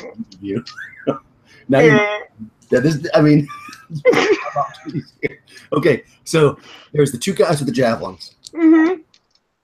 Who both miss, but one hits the elephant because I rolled a 1. No. 5 points of damage. Oh god damn it. And you also get yelled at. There's the one guy with the spear who hits you Oh. for 5, so you're -4, so roll a d6. 6. Really? Yeah. Oh man, What? that makes it 10. Severed or destroyed limb. Hello? Oh man, okay, so let's see. Roll on table 3. No, we'll die in 3 to 6 rounds unless tourniquet applied. Okay, hold on. Let's go back. Where's table 3? Severed, Oh my destroyed God. limb. Roll a d8. 4. 4. Left arm. Oh. Your crushed left arm has now been. He basically shoves his spear into your socket and it just rips your arm right off because it was crushed before from being up there. Oh good. Blood starts to spurt out, Uh-huh. but you don't take any damage. Although That's you great. lose Mm-hmm. 1d4 plus 1 strength. Do you want to roll that? How much? 1d4 plus 1. 3 then. So 4 points of strength. Oh, 3? 3 all in all. Yeah. Okay. All right. Oh my Well, your god. strength is probably getting low. You got a broken leg and you're missing an arm. You're going to die in 3d6 rounds if you don't Uh-huh. about it because blood's squirting out. Get over that fucking fence! 9 rounds you're going to die. Okay, so. Oh, God. Oh, boy. Hold on, no. There's still 2 more guys with swords. Oh, shit. I'm so sorry, guys. I'm sorry, I suck at questions. They both miss. Whoa, but one hits the elephant Oh, Oh. man. for 2 points. Ooh, that elephant is now taking, what, 8 points of damage? Mm-hmm. Oosh. All right. Okay, the elephant, you're probably getting pissed because the elephant is, but it's hard to tell if the elephant is bleeding out or you are. Oh, But man. go ahead, your turn. You want to try to climb over the wall, Marcus? Can I... Oh, do I ever? Here we go. Yes, 39. Holy shit. Oh! I made the chain crack. You did. Yeah, the elephant is loose. Perfect. I rolled a 7 or something Nice. below 10. So So you jump up onto the wall and you see the elephant smash the last chain. Your friend is splurting blood out of one arm. Oh no! I have to help. Yeah. What do you want to do? You can shoot with your bow, I guess, if you want. What are you gonna do? Yeah, that would be my first thing, I guess, before trying to get down there. I want to stay up and try to use the height advantage or whatever. Not that there's a number of damage advantage. All right, so let's see. What is it? A D. You can have a +2 to the because nobody's paying attention to you. You're okay. Nice. So let me see. What is it? A D6 for the bow? Yeah. Or for the arrow. I got a natural 1. Marcus, you know what? I don't want you to. I don't want you anymore as gaming companion. This is just suicide. At least I came back for you. At least I came back. I didn't just wander off. You get the shots though. So my arrow probably just like plops in front of me. I don't know. Yeah, the first one. All the momentum from flying over the wall. Yeah, you get 2 shots of the bow though, so go ahead and take it on. Oh, that's right, I do. But he was climbing. Okay, that one's better. An 18 plus. I think I have 2 attack bonus or 1 attack bonus, I guess. So 19 total. Oh, that definitely hits. Yeah. Nice. And damage was a D6. Total of so 3 damage. Perfect. That's what he had. You killed one of the guys in the. Nice. Actually, I'll even let you since I'll even make one of the guys. You hear me shout from the top of the wall, "Huzzah!" As I make contact, as my arrow makes contact with this guy and drops him. Yeah, the guy who come for you. The guy just went through your arm and took your arm off. Just an arrow lands in his chest and he drops dead. And what do you want to do, Mikey? I would climb on the elephant, back on the elephant, and probably that takes my whole round because I only have 1 arm. 1 arm and a broken leg. Yeah. Okay, so it's been 2 rounds. You're bleeding like crazy, but you definitely can ride the elephant out next round. Let's see. And I would lie myself flat on the elephant to not give too much possibility to hit me, you know. Okay, that makes sense.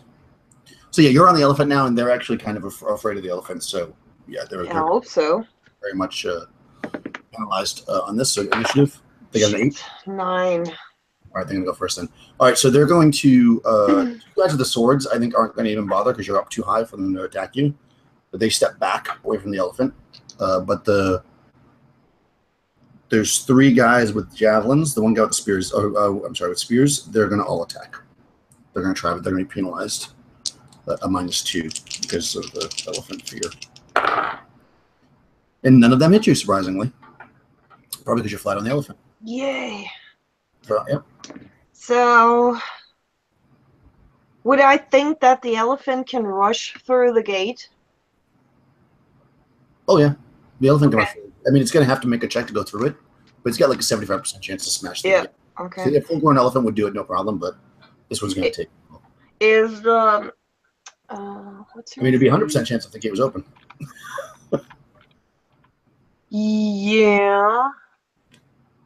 Okay, I would shout. Yeah. Pardon? Marcus's character is close enough to open the gate. Yeah, I would shout, "Open the gate!" And the elephant, just for fluff, does.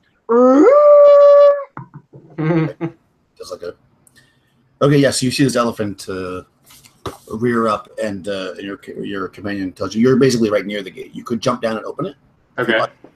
But that'd be everything you could do, basically. What kind of a mechanism is it? It's just a big wooden bar, so you wouldn't take it up neatly. Obviously, you could just like. Yeah. Okay. Yeah, I'll hop down and do that if that's she's yelling bell. Yeah, inward. So like if you don't, it's got a bar plus so the elephant would take some effort to get through it. But if you do that, you can just like throw the bar and pull the gate open. Okay. I mean, you have a minute, so you can do that. Yeah, I'll hop down and do that. Yeah. Okay. So you're doing that. They're basically they now see you, of course, and there are 2 guys on the wall. They start to run towards you, and the guys on the ground that are in armor start to run towards as well, although they're kind of a little hesitant because they're running towards the elephant. But I don't think they can get to you till you get to the gate. So if you win initiative this round, you can get through the gate before anybody attacks you. Otherwise, They're going to get a round of attacks before you get through the gate. How's that? Here we go. Initiative. 8. Okay. 2. Nice. All right, so you get to the gate, and I'm even going to say, just because of why not, that you're able to scoop Marcus's character up, Rickard, up onto the back of the elephant. Yes, you could grab one of the ears and And just the elephant shoves you up with the trunk. his trunk, yeah. And you get up on the top. Now we're in round number 4. How many rounds did I say it was going to be before you died? 9? Yeah. So you're probably starting to get a little lightheaded. As you charge through the gate, you can see your friend is bleeding out from her lost arm. I have a stupid question. How would you tourniquet a arm which has been torn off in the... Yeah, you're probably going to have to fire. Do what? Fire. You're probably going to have to... What? Oh, yeah. Cauterize it or whatever. Yeah, or you can use a Cure Serious Wounds spell, but I don't think you have that at second level. Not really. No. Yeah, you can cauterize it. There's like basically lanterns and stuff and torches. You know, you can just... We'll say, because why wouldn't there be? Can I like lean down and grab one from the next Well, I mean, wall? Rickard can. For Okay. sure. Since he's just sitting on the back of the elephant. Give me a torch. Okay. And I'll put my bow down and I guess get out a torch, proceed to light it, rush it to her if I can, or at least head in that direction. I don't know if I can reach her. Yeah, you can definitely Okay, yeah. put up one off the wall as you're riding by. There's like torches on the wall. Yeah, Okay, you're yeah, sitting that's behind great. me. You're on the elephant. Yeah, because basically the Oh, right. We picked you up. Right. Okay. basically the Blanked out for a the second. town is on alert now because it's been like probably like 10-15 minutes since this whole thing started. So yeah, Okay, yeah. I'll swipe a torch and I'll maybe tell her to, bite down on the piece of leather or something, and just stick her on the stump okay.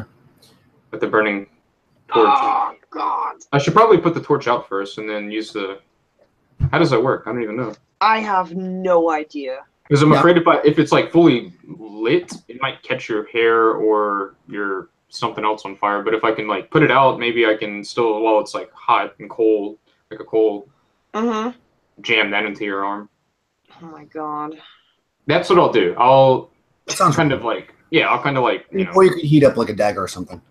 yeah, that's actually an even cooler idea. I'll say, pass me a dagger. you Yeah, can I have put the it one in. from the guard. Yeah. This is gonna hurt really bad. Oh really? As you're charging with the elephant's spin around. Yeah, we're charging. By the way, in the direction of. Did you say that? Yeah, I would have told you. The whole Eva is thing, going yeah. for the gate. Mhm, Okay. mhm. Yeah, I would charge for the gate then. Very Okay. good. Yeah, you're heading down. Yeah, it's a there's like it's not like a fully walled town, but yeah, you can go towards where you get out, like the main road, the trade road. So you kind of you're barreling down the street on an elephant, which is not a very common thing to see. And you're basically heating up a dagger, so you can cauterize this blood as it squirts everywhere. Yeah. Eva, you hear elephant crying coming close. Poor elephant is bleeding a little bit too. Yeah. So go ahead and make a save versus death. Oh, great. You can stay awake after he does it. You're not going to die. It's just so you can pass out. Yeah. Because if you pass out, he doesn't know how to ride an elephant. Of course I pass out. Okay. Jesus. Yeah. So you burn her with this thing, and she drops limp onto the thing. I'm going to say the elephant, just out of its instinct, is going to keep running straight forward, and not stop. But yeah, let's see how long you're unconscious for. Let's see. I'll let you roll it because it'll be fun. Let's say 2d6 rounds before you wake up. Freeze or did... Hello? Oh, wait, yeah. Roll 2d6. Oh, sorry, I froze up.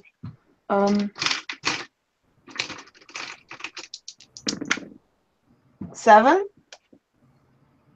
Okay, so in 7, so you're going to be like kind of like unconscious-ish for about 7 rounds. Okay. So now I'm going to roll to see if any guards jump out in the next 7 rounds before you get to the edge of town. This is always fun. So here we go. Oh, absolutely. Round number 1, because you don't have any control of the elephant right now. Oh my god! Round number 1, a guard jumps out in front of the elephant. Oh god. Why? I just can't the elephant just trample him down, please? That's probably what it's going to do. But what I'm going to do is you can be the elephant right now. Go ahead and make an attack on the guy. Okay. If you successfully attack him, and he doesn't survive this round, then you guys are fine. Otherwise, he's going to try to get the elephant to rear up, and you'll fall off because there's something on the elephant right now.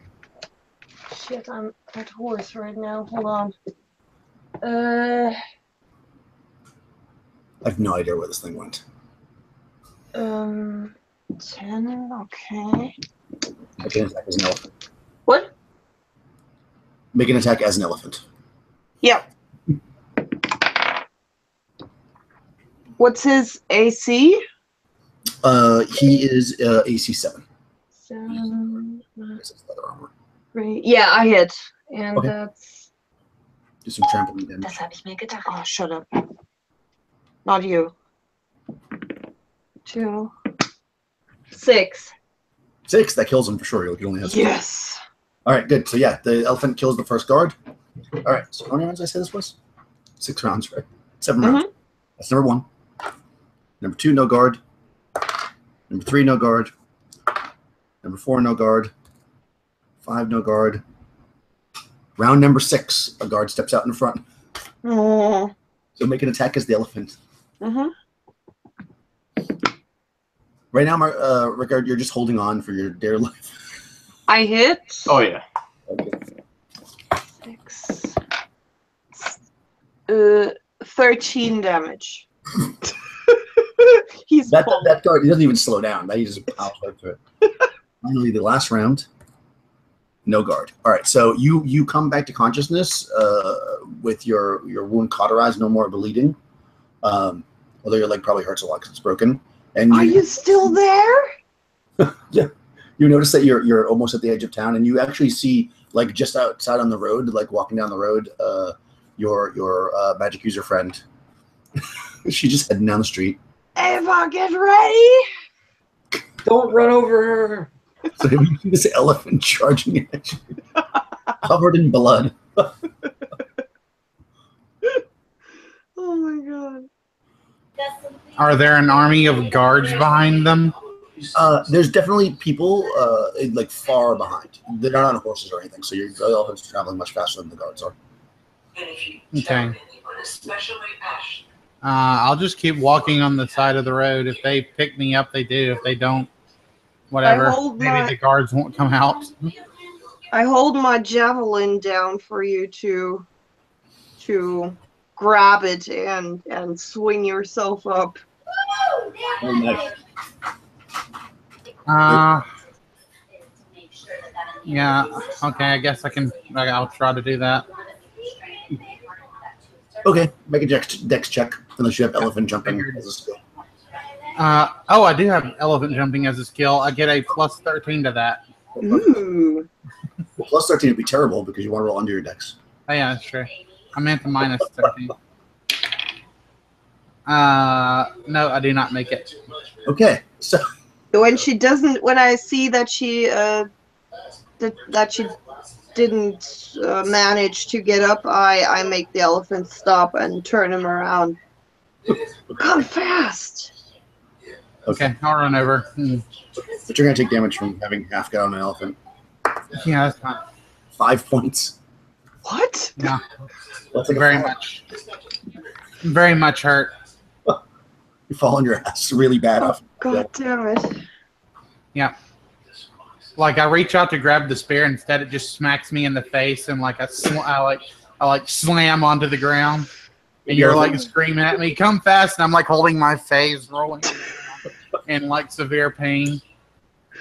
You can definitely see guards are starting to come, but they're probably they're a few blocks away. You can see mostly because they're got lanterns and torches and stuff. Oh my god. So yeah, I'll get up and I'll run to the elephant. You're able to get up on the elephant, and you're basically heading off. You're just going to run, basically, at the plan. Yeah, for now, I guess. That's probably the better idea. All right. Well, I mean, you're on an elephant. Yeah. So I'm assuming. Do you know the speed of the elephant?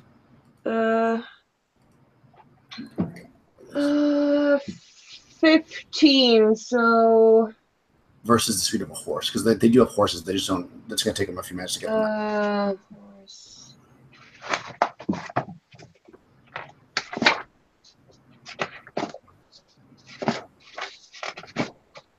Horse is 12. Oh, hold on. War horse 15. So the same. The same. Okay, so they're not going to be able to get. Really, I mean, practically they're not. And an elephant's not going to tire out with 3 people on it, because elephants are pretty strong. So yeah, I'll say that you can ride out like into the plains, essentially into the evening. You know, because remember it's the middle of the night. Yeah. So yeah, so you're traveling, you know, out into the wilderness essentially. You're probably kind of like in and out of consciousness a little bit, having broken your leg and lost an arm. But you did get the elephant, so are we happy for that? I guess. So yeah, so you're traveling out, and the sun starts to rise over the plains, and maybe this is a good time to take a break so I can figure out what to do now that you completely. Where is Tony? Oh no! He knew what you were up to. He was like, "Screw that." Yeah. Sorry, guys. No, this is very exciting. So the good thing is that now Tony's character can be part of when I run this again, since you didn't do any of the modules. It's so good. Awesome, though. Okay, so hold on. Let's take a 5-minute break and let me figure out what happens with these guards chasing you. Very good. This is actually really exciting. I'm digging the elephant quite a bit. It's been quite an adventure. Different than what I thought it was going to be, but okay, good. Yeah, but let's take 5 minutes and we'll. But this is pretty cool. Yeah, they're chasing you out into the desert, so we're going to have to figure out what. Cool. All right, 5 minutes.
I'm back. Me too.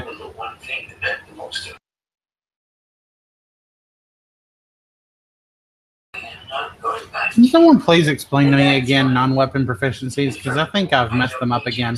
I swear, like, it is written in the most convoluted way possible. Yeah, I didn't even add any. I don't. I'm really bad at 2e. Oh, when Daniel gets back, I'll get him to explain it to me again. Yeah, I could use a refresher.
Yeah. Hey, Daniel. Mm-hmm. I think I may have messed up for non-weapon proficiency again. Uh-oh. Okay, when the check modifier, does that modify your roll or the ability? The ability, I think. I'm guessing that's correct too. Like, it's so confusing. Like, it seems like they could have made this easier. Like, I mean, like, it makes sense because with reading and writing, you can get a +1 if you have a proficiency in it.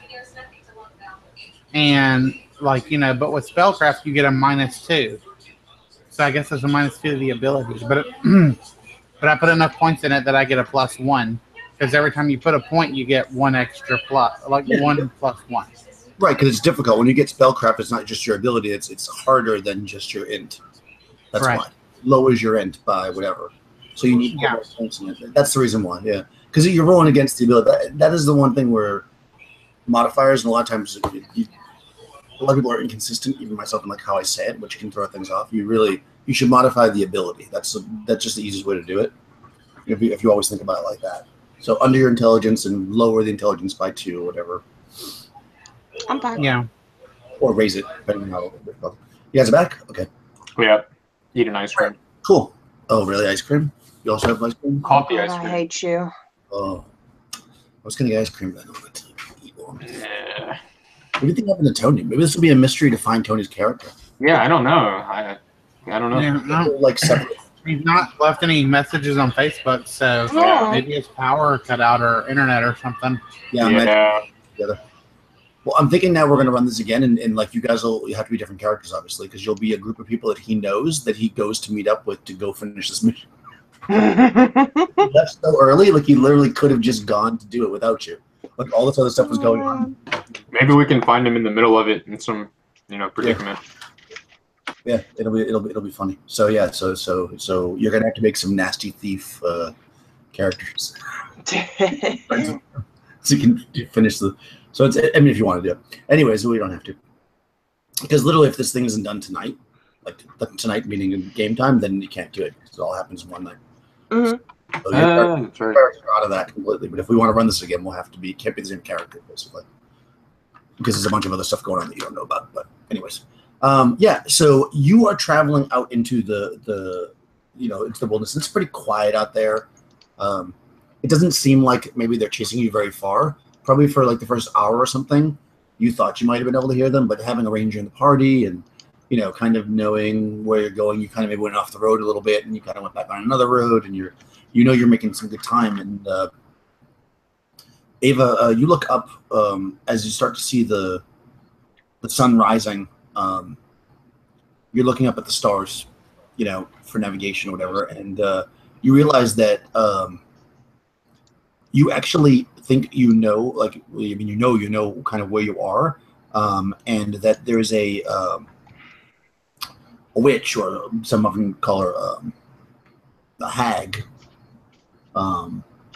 that is known to be in these parts, and so that she may be because nobody goes to visit the hag, obviously, because it's very dangerous. That might be a place to hide, or get help, or not. You know that you could continue for about 2 days through the wastelands to get to the next big town. You don't have any food or anything, but you figure 2 days is not terrible. You probably find water, having a ranger with you, and you do have an elephant. Although one of your friends is pretty hurt. Okay, so I'm looking up through my sullen eyes, and I'll say the area that we're in, there's another magic user that lives around here, and old woman in the woods. Some say that she's a hag, but I don't think that's going to necessarily be the truth. They like to talk. People like to have tall tales about us magically inclined. But if we continue on the path we are now, we'll run into a town in about 2 days. We might get to go 2 days without food, and I don't know, this ranger here, he may be able to cook something up if you don't want to go see the witch I know about. I am quite a cook. Do you think she can help? Well, that's always a risky proposition. It's not like I formally know this person. I just know that when I was at the temple, this woman came to see my master a few times. I guess we don't have much choice here.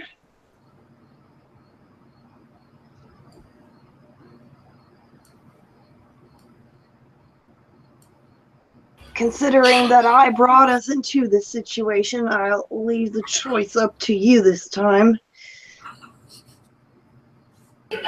Well, seeing as how you're missing an arm, it might be best to go see this woman, and maybe she can help us. She knew my master. Maybe that will give me some grounds to talk to her. I nod.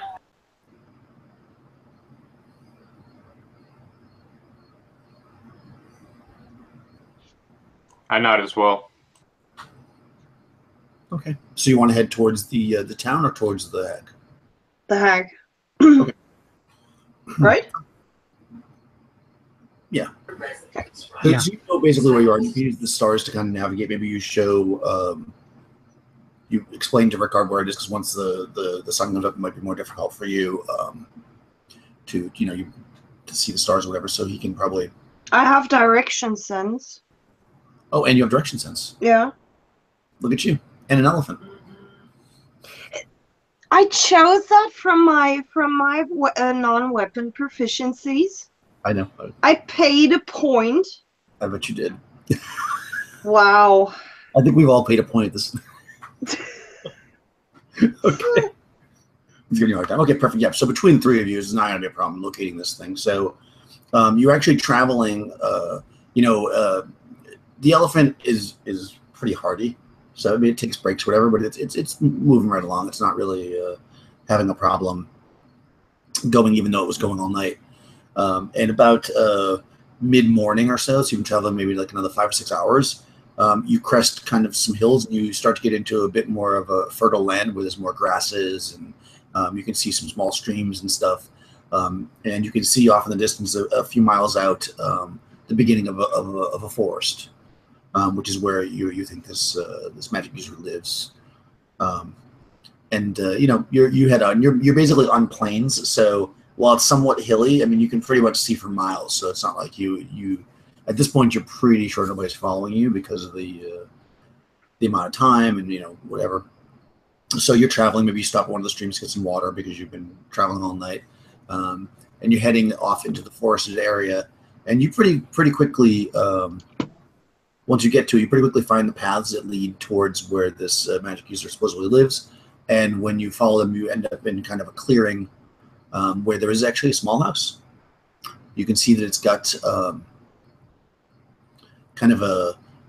it's the kind of house that you might imagine that would be somewhere where like a farmhouse. It wouldn't normally be in the middle of a forest. Like there's a small fence around it. There's a garden inside with beautiful flowers growing. The house is really well maintained and very colorful. It's got a little garden and a little gate. And it's probably about 11 o'clock. You don't see anybody in the vicinity as you enter the clearing. Do I know this witch's name? Yes, it is Melinda. Melinda? Okay. I'm going to climb off the elephant first, and I'm going to just say, wait here. And I'm going to go up to the gate. I'm not going to walk into the gate, of course, because I know better than that. But I'm going to call out, Melinda. So when you do that, you hear a voice from inside, a woman's voice. She says, "Oh, visitors!" And a few seconds later, the door opens, and there's a woman standing there. She's kind of maybe like in her mid-50s. She's got kind of peasant-looking clothes on, but in good shape. Well maintained, but nothing super fancy. And she's got actually she's holding in her hand some soil with like a plant in it. Like she was probably doing something inside with it. And she sees you, and she says, greetings. We don't get many visitors out this way.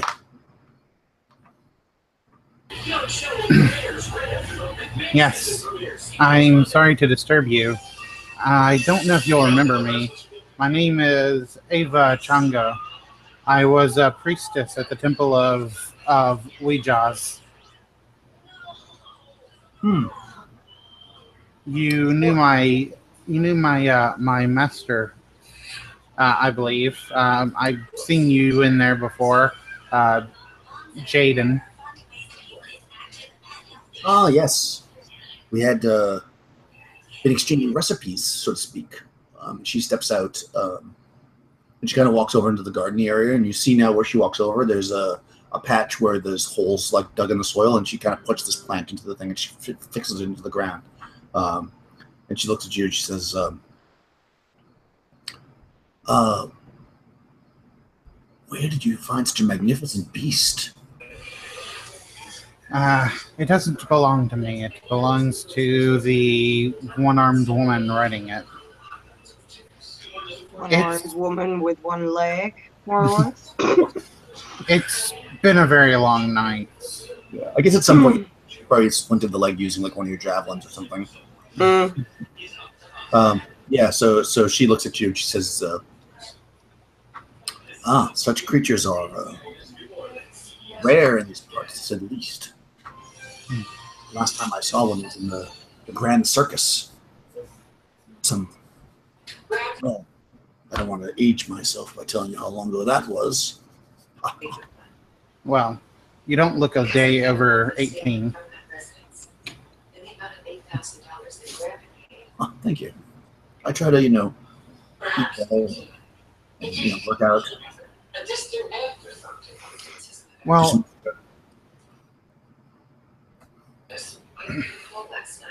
Well, we were hoping that maybe you would be able to help us. As you can see, I'm fairly injured, and my friends and I are fairly tired from our long travel. Oh, yes. Forgive me. Come in. I'll make you some tea. She walks up and opens the little gate. Okay, I'll signal my friends to come in. I'll go in. Yeah, I follow slowly, almost falling from the elephant, and I go with my javelin as a crutch. Okay. How about Ricard? Yeah. I'm gonna go in, probably first, I guess, in front of Irla. Cool. All right. So she.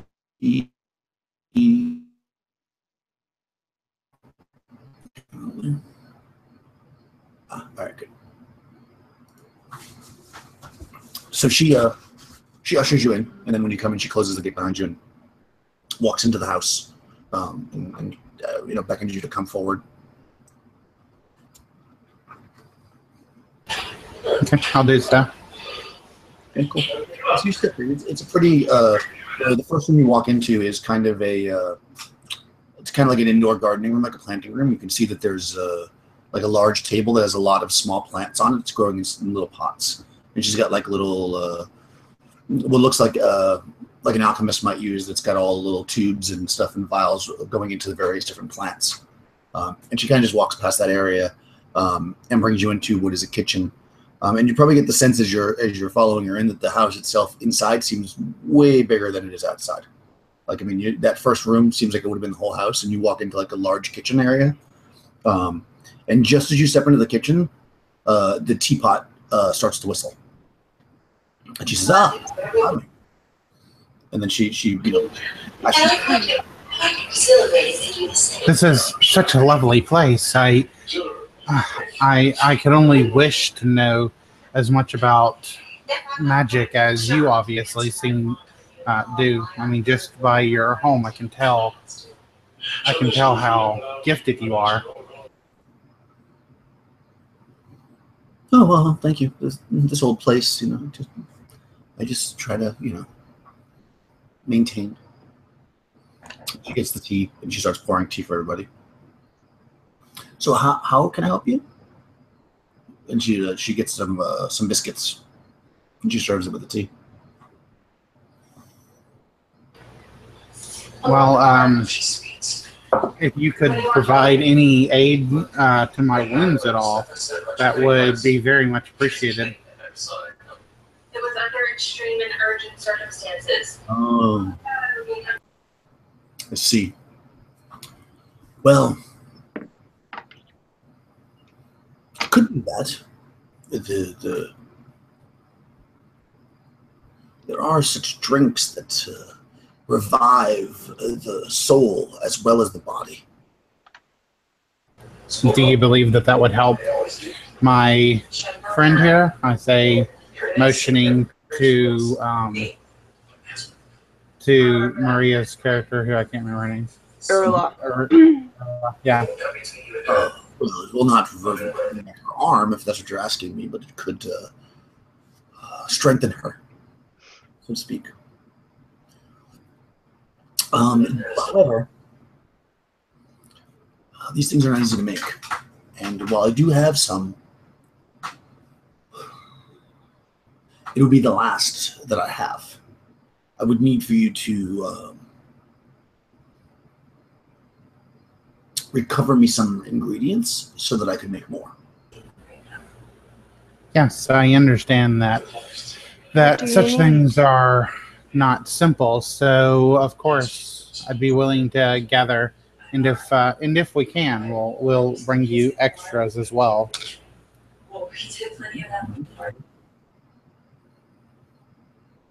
Well, she says, you do look pretty sturdy. She's looking at Ricard. She says, the main ingredient of this This concoction is the blood of a bat, a very special bat that you would have to, slay and bring back to me. It's kind of dangerous. That's why I haven't been in a long time, not as young as I used to be. But if you were willing, then I could definitely help you. A bat doesn't sound too dangerous at all. It flies with the wings, and it's creepy. I have an elephant.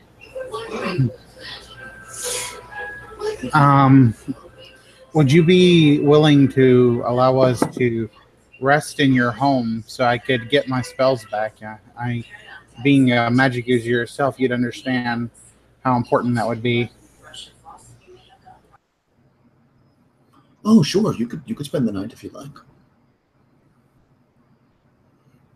I have a small guest room. Would you mind if I were to cast Detect Magic so I could get this spell out of my mind and have some more useful spells for our adventure when we go? I know that this is your home, and obviously it's going to be very magical. I could step outside and use the spell instead if you would prefer. Well, that would probably, I fear that casting such a spell in here might not be ideal for you. So if you would like to do it outside, that's fine with me.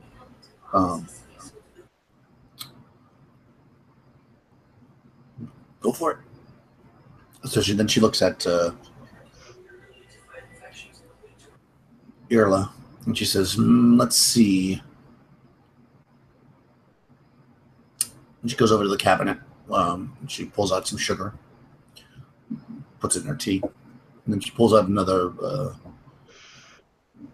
kind of container that has what looks almost like very, very, very thick soup. Looks it's like liquid, but it's like very thick. And she kind of like scoops out some of it and puts it into a glass, and then adds like water to it from a pail, and then she starts to stir it, and then she gives it to you. Oh God, how does it smell? It smells like blood.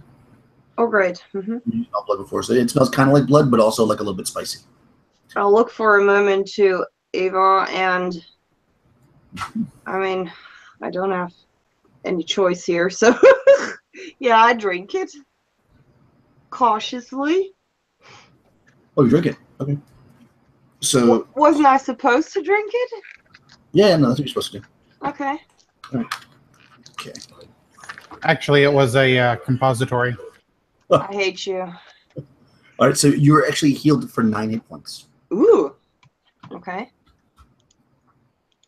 Yep. And then she makes a second one and leaves it on the counter for until Ava comes back, because Ava went outside, right, to cast a spell. What's Ricker doing? You're not hurt, are you? No, I'm actually totally fine. Yeah, I'm kind of enjoying all this. I don't know. Yeah, she doesn't. Yeah, I'm just sipping on my tea, kind of watching all this. I don't know. Mm-hmm. Yeah, she makes another one. She sits down and starts to have tea with you. Yeah, I'm not big into magic, so. Yeah, she says, so, what brings you to this part of the world? Who, me? Mm-hmm. Well, I am a ranger, and I was looking to expand my skills, you know. And this seems like a dangerous enough area to kind of sharpen my skills as a ranger. You know what I mean? And then I ran into these troublemakers and another guy who spits a lot, but yeah, I ended up in prison, and I don't even know. Have you seen the elephant? I have seen the elephant. It's actually pretty impressive. Yes, we don't have elephants to run from. Yeah, very, very rare. Yeah. Yeah. Yeah. Easy to track, though. That makes sense. Awkward conversation. You said you were in prison? Okay. I'll come back in after 2 minutes. And Okay. I guess if they tell me that One potion is mine. I'll go ahead and drink. Well, wait, is it a compository or do I drink it? No, you're good.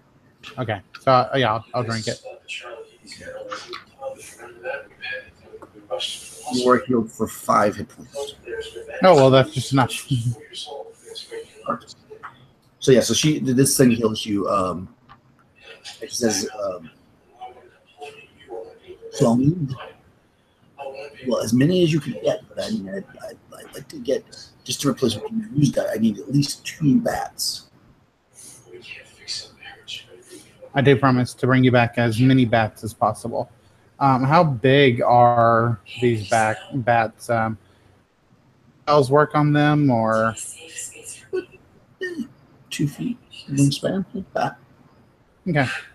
And you've dealt with them. So do sleep spells work on them? Sleep? Yes. Well, I think they sleep during the day because they're bats. Right. But I'm saying, like, if I were to cast sleep on them, does that affect them? Do you know, like, in case they wake up? Oh, that seems very dangerous. They usually use a net. Okay. After that, got that call from all that rope, went straight to his house on lunch. So I left by then. Okay, so are we headed out now, or are we going to rest up first and then head out? You wanted to get your spells first, right? Yeah, that's what I was wanting, but I don't know if she understood that or not. She said we can spend the night here. Yeah. Sure. She says she's sure. Are you going to finish your tea? Yeah, I'll finish my tea. Okay. Drinks tea and has more awkward conversations. And then after a little bit, she basically says, I have some more gardening to do, but I can show you to your rooms if you've been traveling since last night. I mean, you must be tired. Rooms. And I'll look around. I'm still a little bit astonished how big it is in here. Yeah, right over here. And then she kind of opens up a door in the back of the kitchen. And you walk through it. It's basically like a hallway. Again, it's much bigger than you would think.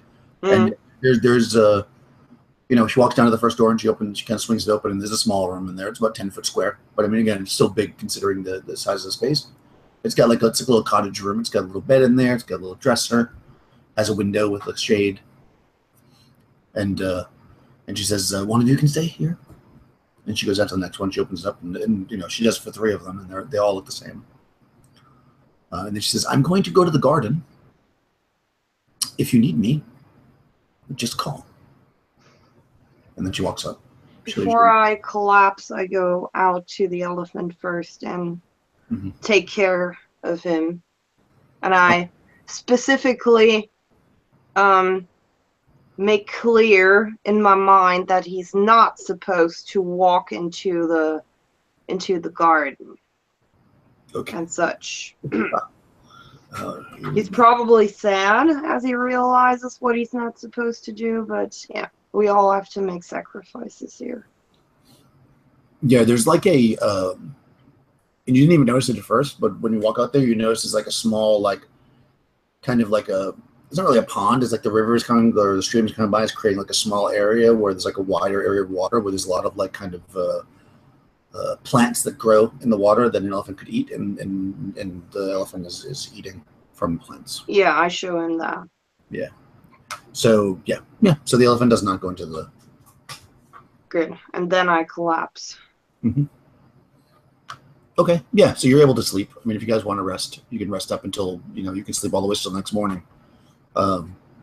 It's only like midday, but let's say that you're so exhausted you can sleep. And do you want to do anything else tonight? No, I'm not sure. No. Yeah, so you get up the next morning and you can to the smell of like a breakfast being cooked. Nice. Walk up to the kitchen. She's making a nice breakfast like pancakes. Great. I'll study up on my spells while we get ready. I'll memorize 2 sleep spells, or sleep twice. Perfect. So you do that. So then she offers you, breakfast if you're willing to eat it, and if you do, she makes more small awkward conversation. Yeah, I make it urgent that we go out and repay her and leave for the cave. It was a cave, right? Yeah, they live in a cave. She tells you it's not very far. It's probably like an hour or so journey through a path in the forest.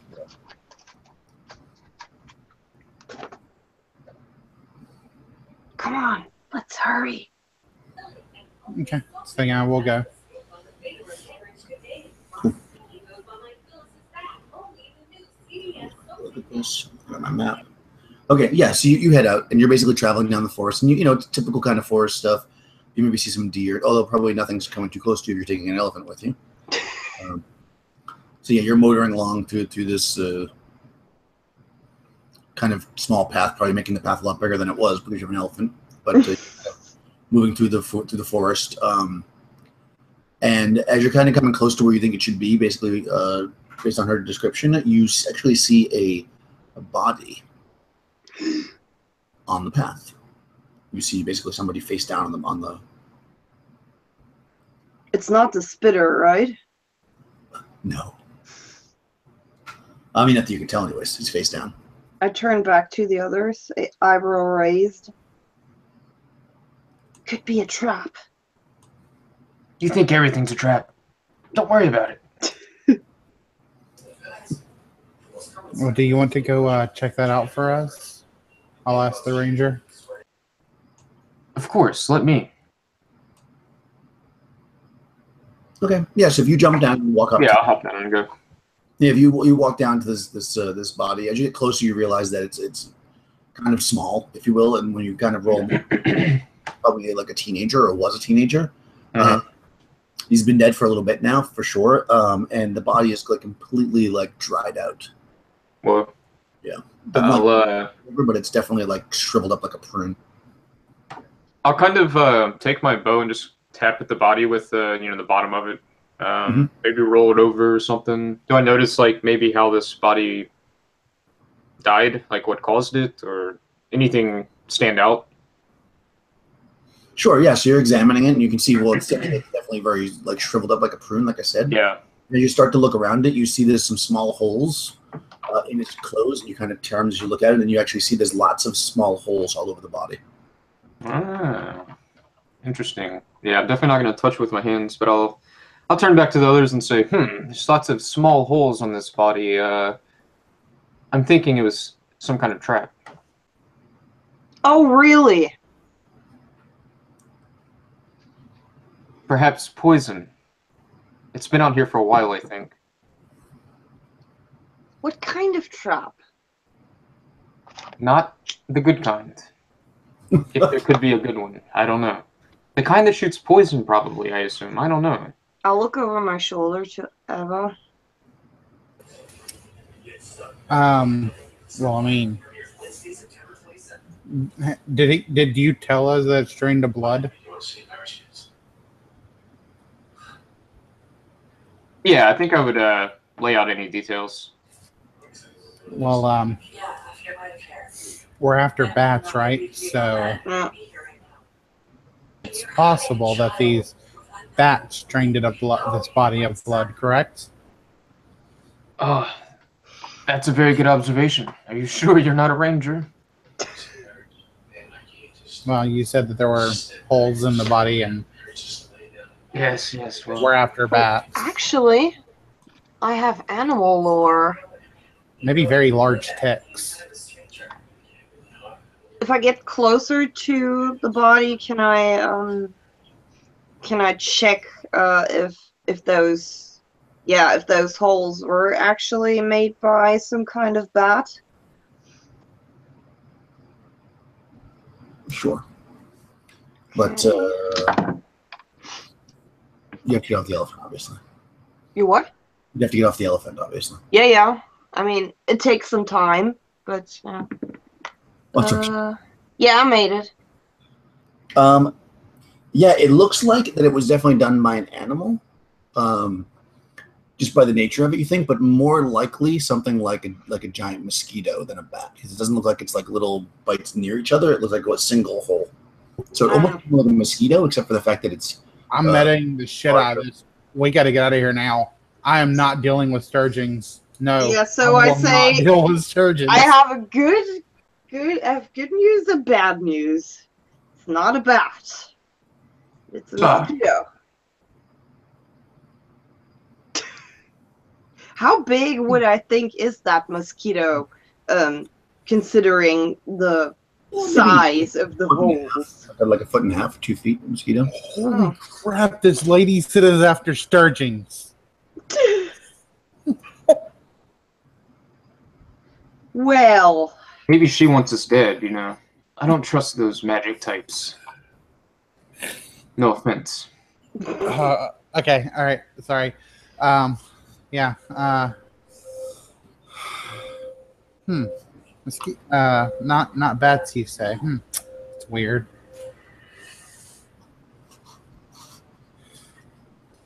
Well, I mean, we were here for some kind of animal in the same size, so we're kind of prepared. What does it matter if it has one stinger or 2 teeth? Yeah, for sure. Yeah, well, yeah, let's find this cave. I think it matters a lot. These bats should all be asleep. I mean, right? She said they sleep during the day, so. Yeah. Are you all standing by the body now? Except, oh no. Yeah, except Ava, right? I'm still on the elephant. Yeah. I'm still on the elephant. Okay, so Rickard and Erla, try to roll under your wisdom. Okay. Uh-oh. Okay. My wisdom is actually pretty good, 15. So let's see.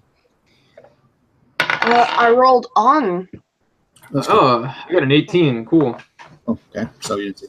Okay, so you see that there's a you actually see the cave from here, and between where the body is and the cave is basically down about another 30 feet to the right, but the tunnel starts the road starts to turn. Like the road goes this way, but there's like a side, and you can actually see what drew your eye to it is you actually see a pitchfork that's broken, like the handle of it's broken, and it's like laying on the ground. And then you kind of look up from it and you see what is probably the cave. You see some bushes and stuff, and you see a hole in the ground. It's not like a cave in the side of like a wall. It's basically like a hole in the ground. Huh, look at this. Think we don't have to search any further. Look at what? There. Now point. Oh, wow. I totally missed that. It's true. You're not a ranger?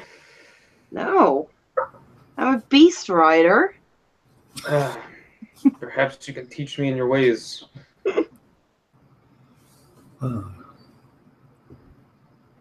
What's that pitchfork there? And get a little bit closer. Mm-hmm. Yeah, it looks like a regular like farmer's pitchfork. Why was that poor guy here? Yeah, you could probably, if you kind of look back at the body, you can see that it wouldn't be a stretch to say that he might have been a farmer. You know, by the way he's dressed. Mm. Is there anything on his body? No, he just has like kind of inexpensive clothes on and a rope holding his pants up, and he doesn't have any weapons or money or anything.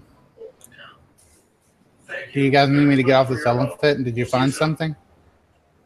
The cave is there, and I'll point again for her to see. Yeah. She probably can't see it from the elephant because you guys moved forward, but yeah, if you were to walk the elephant forward, you could. Mm-hmm. Yeah, Okay. I do a clicking noise with my tongue, and suddenly the elephant charges forward and stops in front of her again. Jesus. Oh yeah. So the elephant moves forward gracefully, and Wow. does the elephant really charge forward? Yeah, I mean that's just she's just doing that to annoy Ava. All right, so Ava, you have to make a dex check to see. Oh no! Good job. Oh, I actually made it this time. Thank God. Grab on. Oh, jeez. Almost falls off. Okay, so I'll climb off after that. Kind of dust myself off. I'm oblivious to the fact that you did it on purpose, so I think it's just like, oh, wow, that elephant's really attracted to you. Attached to you. Okay, well, okay, let's walk over to that hole in the ground. I'm sure there's nothing bad in it. Sure. Let's do cool. it. Yeah, you can do that. So you walk over to the hole in the ground. And where's my paper? Body in the ground. I told you that already. So there's an opening. It's a hole in the ground, as bats often fly out of a hole in the ground versus like a bear. Let's see. I'm missing pitchfork. I told you about that. Okay, so as you walk up closer to it, you actually see, because there's bushes all around it, on the other side of it, in a bush, you actually see another body. This one looks like it's been there even longer. And there's like stuff has grown around it a little bit. From this distance, it's basically on the other side of the hole, which is about a 5-foot diameter hole. From this distance, you can't tell much except for that it's definitely a body and it's been there, and it also looks fairly shriveled. I'll look for anything weird, like I suspect that there is some kind of trap here. Okay, so you want to look for something? Yeah. Yeah, I mean, you don't see anything unusual. I mean, except for the guy in the bush. Yeah. If you peek your head down there, so you see basically, again, it's a hole, and it goes straight down at least 10, 15 feet, and you can see, because obviously it's daytime and you can see down into it. There's about 10, 15 feet. You can probably climb down. It's like a rough hole. And then it goes off to the side, opens up into a cave. It definitely smells wet, and you can almost smell like fur. Fur, just like a bat would have. Does this body also look like it's been bit by mosquitoes? You'd have to walk around the hole into the bushes to check it. So, yeah, I'll do that. Okay. Yeah, so you make your way around. I mean, it takes a little bit of effort to get to the bushes. You're probably getting scratched up and stuff from the thorns, but nothing that's actual real damage. And you check it, and sure enough, yeah, it also has a bunch of holes. Are they in league with the mosquitoes? I don't know, like maybe, I mean, it would be weird if it's some kind of like bat mosquito or something. That'd be weird, right? Mm-hmm. A bat that takes the blood of its victim. Yeah. Huh. It's an interesting concept. Yeah. But that sounds completely unreal, you know? Well, I'm sure we should be completely fine as long as it also doesn't drain our constitution. What is this constitution you speak of? I don't. It's something I read in a book a long time ago. Ah, yes, this whole quote-unquote reading and writing. You're a very wise woman. Yeah. She kind of smirks a little bit because you stroke her ego. Ooh, I note that down. All right, well, let's get inside this cave. These bats aren't going to get themselves, and I don't want a witch as powerful as what's her name? I forgot. After us, Mariella? Melinda. Melinda. Yeah, that was it. Yeah. I don't want to be on her bad side. So. Yeah, me neither. He was very let's good get in there and get some of these bats to sleep and be on our way. Yeah. Okay, so you want to climb down into the cave? Yeah. Cool. Do you have rope or something? Maybe. I mean, you can climb down without it, but having a rope would probably help you get back up. I don't have one anymore, but I could. Yeah, I don't have do we have Do we have multiple daggers? Or do we only have the one? I do not have a dagger. Damn. I don't either. I have a quarterstaff. I got a short sword.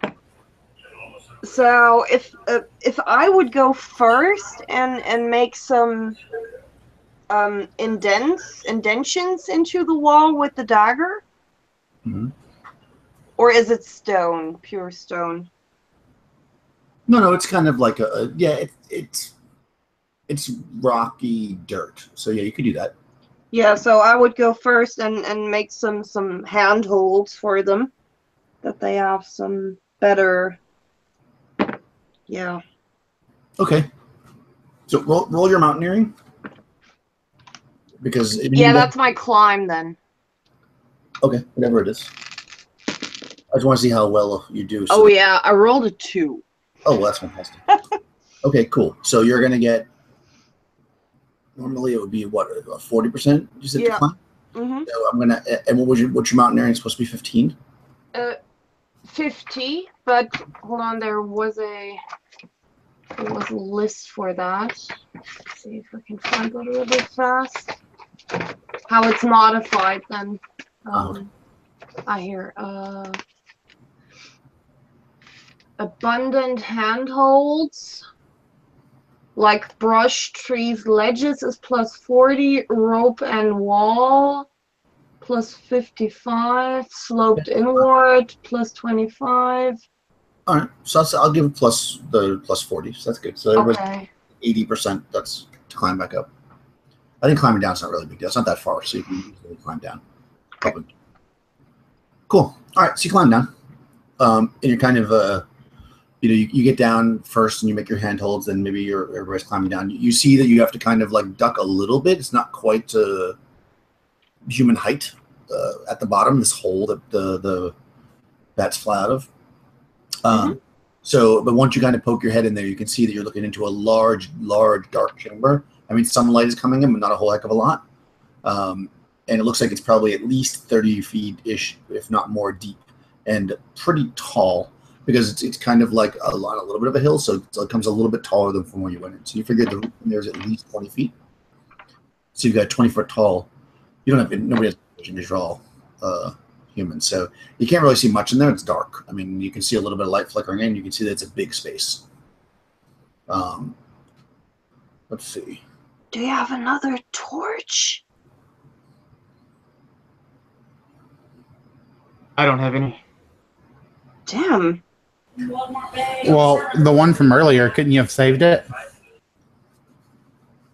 Yeah, I mean, it depends on what Irla did with it after I stuck it in, Yeah, I mean, you were on an elephant heating up a dagger, and then I don't think you would have been like... Yeah, I probably tossed it, if anything, yeah. Realistically, you wouldn't have held on to that. Yeah. In the heat of the moment. So you don't Literally. Nobody has torches. Well, it's dark in there. We're great. We're absolutely prepared here. So, so this dark cave that you think there's probably some bats in. Pardon? The dark cave that you think there's probably some bats in. So. Yeah. Shit. Have I seen outside some kind of plants, where I can get some twigs or branches and I don't know. How do you make a torch? I mean, you definitely could take some twigs and put them together and light them on fire. They're not going to be as efficient as a torch. Yeah. Right? But you certainly... That we at least have some kind of light. Yeah, you could... I don't think that's a problem. Okay. I'll say it'll last for... 5 minutes? No, I'm going to roll a d6 every round, and if Okay. If I get a certain number, it's going to go up. Okay. Yeah, so I get an armload of branches and... 1 armload.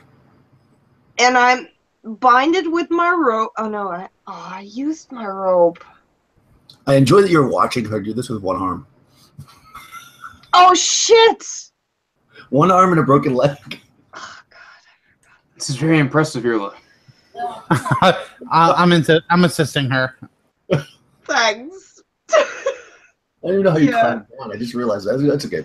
Yeah, I forgot that completely. So I had that moment. Yeah, Sam, I haven't been paying attention to you. Like, I haven't been thinking of you like that. We gotta change. So You get 3 off of it. hours later, we finally light a branch. Well, somebody else could do it. So you're standing at the bottom, and then somebody else. Okay, so you light up some branches, and you're standing at the bottom. Actually, it's only a 4-foot diameter, 4 or 5 foot diameter hole. So pretty much only one of you can go at a time, anyways. 2 people can't even stand in the bottom of it. It'd be so tight together. I'll go first. Okay. You're gonna go first with the torch. With the torch, yeah. Cool. Nice. Regard with the torch. And then who's going next? Do you want to go next, Eva? And I go last? Maybe you that'll should- work. Yeah. I was gonna say, just to interject, perhaps, if Irla goes in the middle, maybe I could help her as she gets to the bottom, and Ava could help her at the top, kind of get down if she's like pretty crippled. You know what I mean? I'm not. Sounds like a good idea. You're non-able I mean, body. it's gonna take you a while to get used to only having one arm, but a broken leg's probably actually the worst part of it right now. Yeah, especially going down. I mean, you can jump. No. You're definitely gonna jump. No. Okay. Cool. All right, so you're doing Ava. No, you're doing Ava's at the back, right? So Erla's in the middle. Was that the plan because of the climbing thing? Yeah. Okay. All right. So regard, you come down at the bottom, and then maybe you light the torch at the bottom because it's probably not going to be that efficient to climb with the torch in your hand. Yeah. You light the torch and you spin around and walk into the space, so let them into it. And you're definitely looking into a space that is about 35 to 40 feet deep. So the torch is just kind of reaching to the other edge. It's kind of not the best torch in the world. It's maybe about 20 or so feet wide. It's not a perfectly square room, obviously. It's kind of like a roundish thing. You do think you see at the far end of it another tunnel, which is small. And it's on the ground in front of you. You notice almost immediately because you take like a step and you feel it as like you step in to let those guys in. You basically you kind of kick something on the ground, and when you bring the torch down and look at it, you're looking at some broken bones laying on the ground that look like they might be human, and a large fur. It looks like maybe from a bear or something. And it looks like it was skin though. It's not like it's not the bear's bones. It looks like it's like a bear rug, although it's kind of beat up and from being in this hole for so long. And then, yep, and you're surprised. You're surprised, even though you're not surprised. All of a sudden, from the ceiling, drop a whole bunch of mosquitoes. Oh no. On you guys. Yeah, they're going to get the jump on you. So. How big are they? They have a 2 foot wide wingspan. Holy crap. They are, yeah, they got big long nose, and they have 4 legs, and yeah, they look like giant mosquitoes. And the good thing is only 4 of them can attack you at once. I call the elephant. The cave collapses. All right, so first against Ricard. Ooh, that's not good. I think they actually all hit you. Whom? Hold on, Ricard. Their Thaco is. What the hell is their Thaco? 17. Okay, so in your AC, so 11 with an armor class 6. Yeah. Yep, yeah, that was the worst one. So no, there was a 10. That is armor class. Okay, so actually only 3 of them hit you. Oh, good, only 3. Mosquitoes land on you and clamp onto you and stick their little noses into you and start draining your blood. Mm-hmm. Oof. You take a total of 8 points of damage. Okay, so that puts me at 1 hit point. I kind of fall down a bit, probably clutching my wounds. Okay. And I'm moaning. And 4 of them try to grab onto this next person, who is Erla. Wow, you must be one of the luckiest people. Although, actually, really? Your armor class isn't that good. 9, yeah. Your armor class is So okay, so there. Well, a 2 doesn't hit you and a 4 doesn't hit you, but a 9 would hit. Would AC 8? What's your AC? 9. 9. Okay, so that hits you. So 2 of them hit you. So you get 2 of these guys sucking your blood. Ooh. And you take a total of 4 hit points damage. Mm-hmm. And finally, magic user. So they're kind of like swooping up into the tunnel too. Like you've startled them for sure. Oh, jeez. Wow. It's a good thing crits are not in 2E. Yeah. 220s on that. 14 definitely hits. A 7 is going to hit armor class. 12 stats is going to hit. So you get hit 3 times.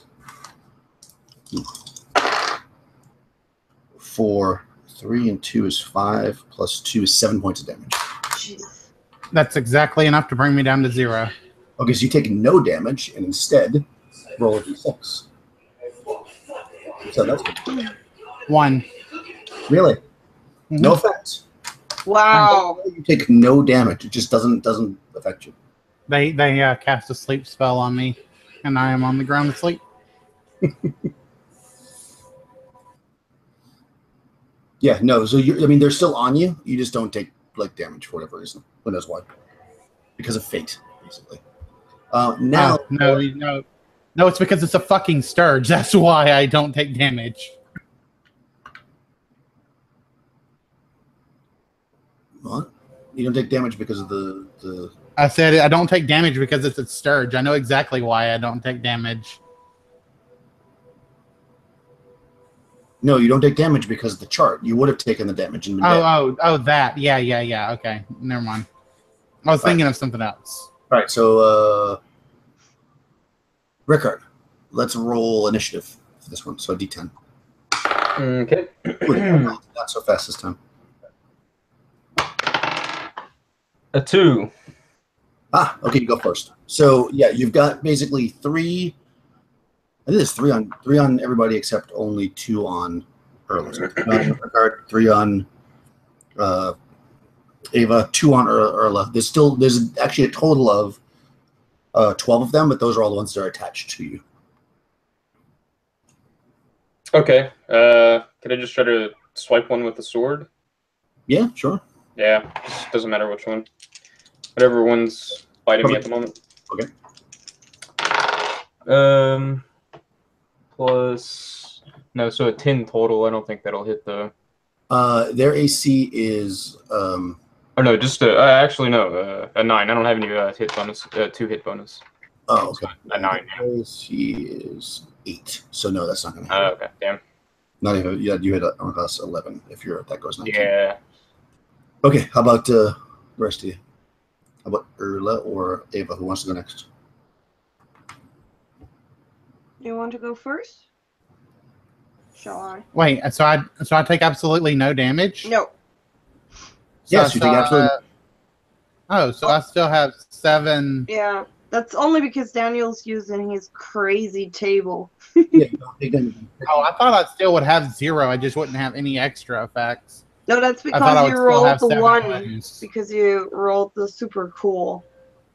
Oh, okay, column. so I managed to kind of spin around and get them off of me there. No, they're still on you. Well, they're still attached, but they managed not to suck my constitution dry. I'm not sure if in 2nd edition if they still do that, but in 3rd edition, they'll suck your constitution dry to kill you. It really sucks. Okay, so let's see. So they're actually attached to all my allies, right? Mm-hmm. So if I cast a sleep spell,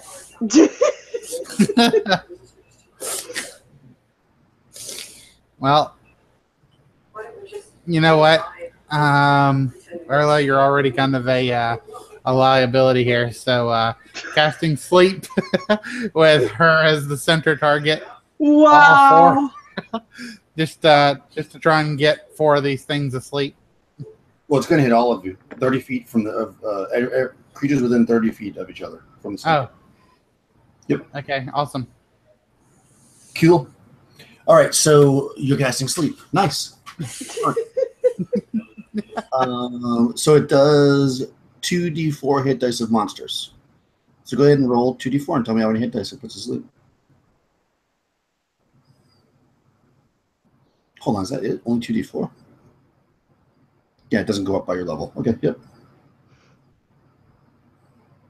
Cool. Roll 2d4 and tell me how many hit dice you put to sleep.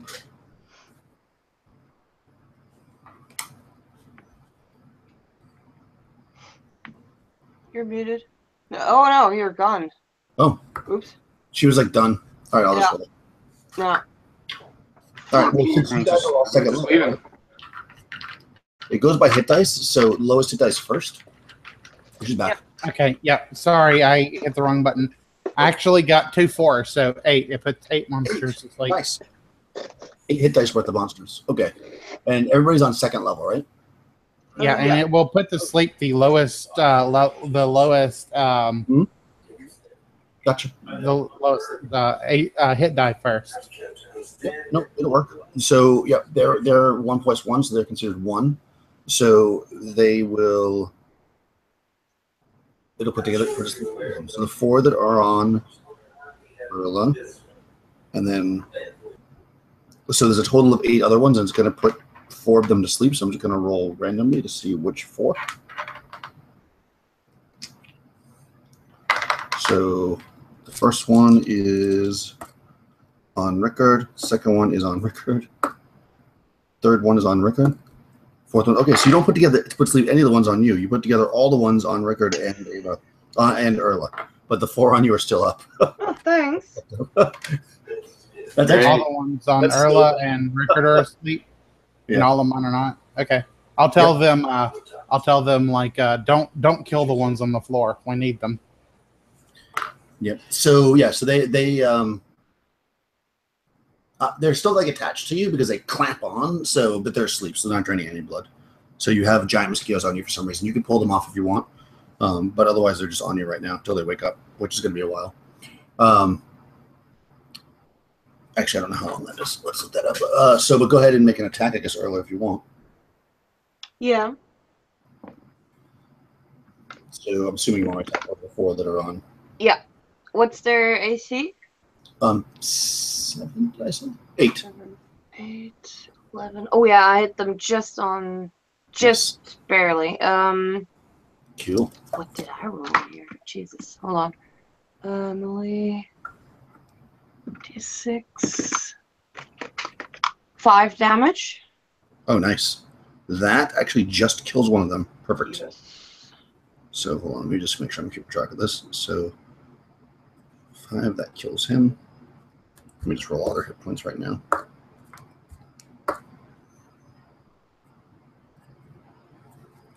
Okay, and that's 12 of them. Right now there are. Let me do all my math here. Where are my 10-sided dice? Oh, no.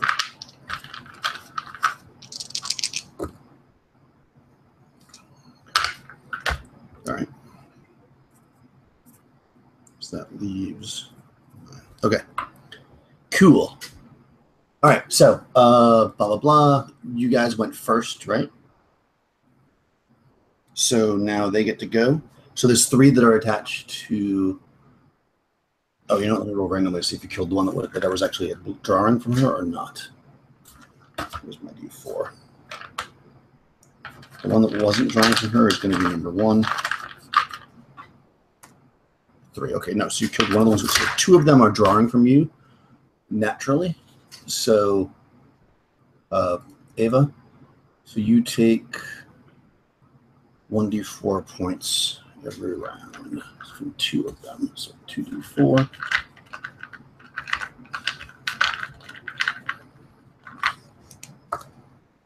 Five. Okay, so Ava, you take 5 hit points of damage. Okay. Just automatically. The last one that was trying to attack you will just try to attack you now because it hasn't. And it gets an 11, which hits armor class 6, which hits you. So you take from that one, you take 3 points. Okay. Okay, so I'm at -1. All right, so roll a d6 and don't go negative. Stay at 2 negative. 5, and so I guess +1 is 6. 6. Okay. Knocked out. You are knocked out from the attack. Oh, that's not going to be good for you. I'm knocked out? Yeah, you pass out for 5 rounds. Okay. Okay. Now, the other ones, you hear other ones in the room, but I think because these ones are on you, even though they're asleep, they're taking up too much space on your body. So I'm going to say the other ones in the room cannot attack you right now for the rest of you. So that's all the attacks that can happen this round. Good.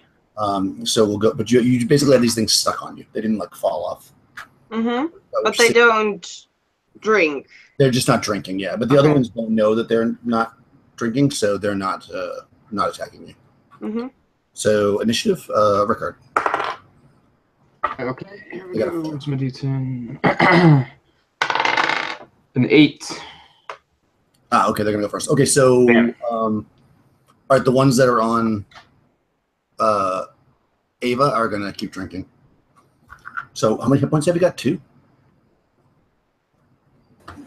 No, I went down to negative, and then you said I passed out.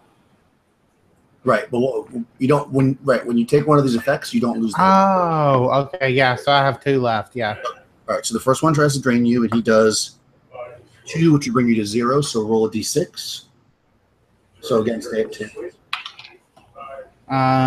4. Okay, knocked down. So that's just going to do nothing. Shard on the ground. The second one is going to do 4, so 2 points, which will bring you to, again, 0. No, it'll bring you to -2. So roll a d6 again. I rolled a 3. Resets 5. Down, doesn't matter. Unless this goes really bad, you're basically okay. And the last one, same thing. So roll 1 more d6 for me. You have to roll a 6. It's going to be bad. I rolled a 5. Okay, 5, which is 7. All right, broken bone. Okay, so you're still at 2 hit points, but this thing's digging into you so much that it breaks one of your bones. Your front bones. So roll a d6. 2. Your right leg. Ouch. So now your right leg is, this thing must be on your leg, obviously. It's like jamming its needle nose into you, and it actually breaks the bone in your leg. So you do not get an AC bonus for your dex now, if you had one. Oh, no. That's terrible. Yeah, which we'll deal with in a second if you make odds. So, because they're just going to keep hammering at you. Although I think, interestingly enough, you can't, this is now finding a fault in this chart, because I don't think you can actually die. Okay. Well, no, because the only way that she could die now at 2 hit points is... Oh, no, that's not true. She could go to... No, she could. She could die. I mean, because you can't make a chart that makes it so you can't die, because then it'd just be weird. Like, you still have to have a potential to die. So you can. It would just be a certain circumstance. You're actually in a good spot right now, luckily. Strangely enough, these Sturges are having a hard time sucking your blood. But they do not attack you, the ones that are flying around, because they don't really know. Again, so it's your turn again. I'm trying to see how long sleep lasts.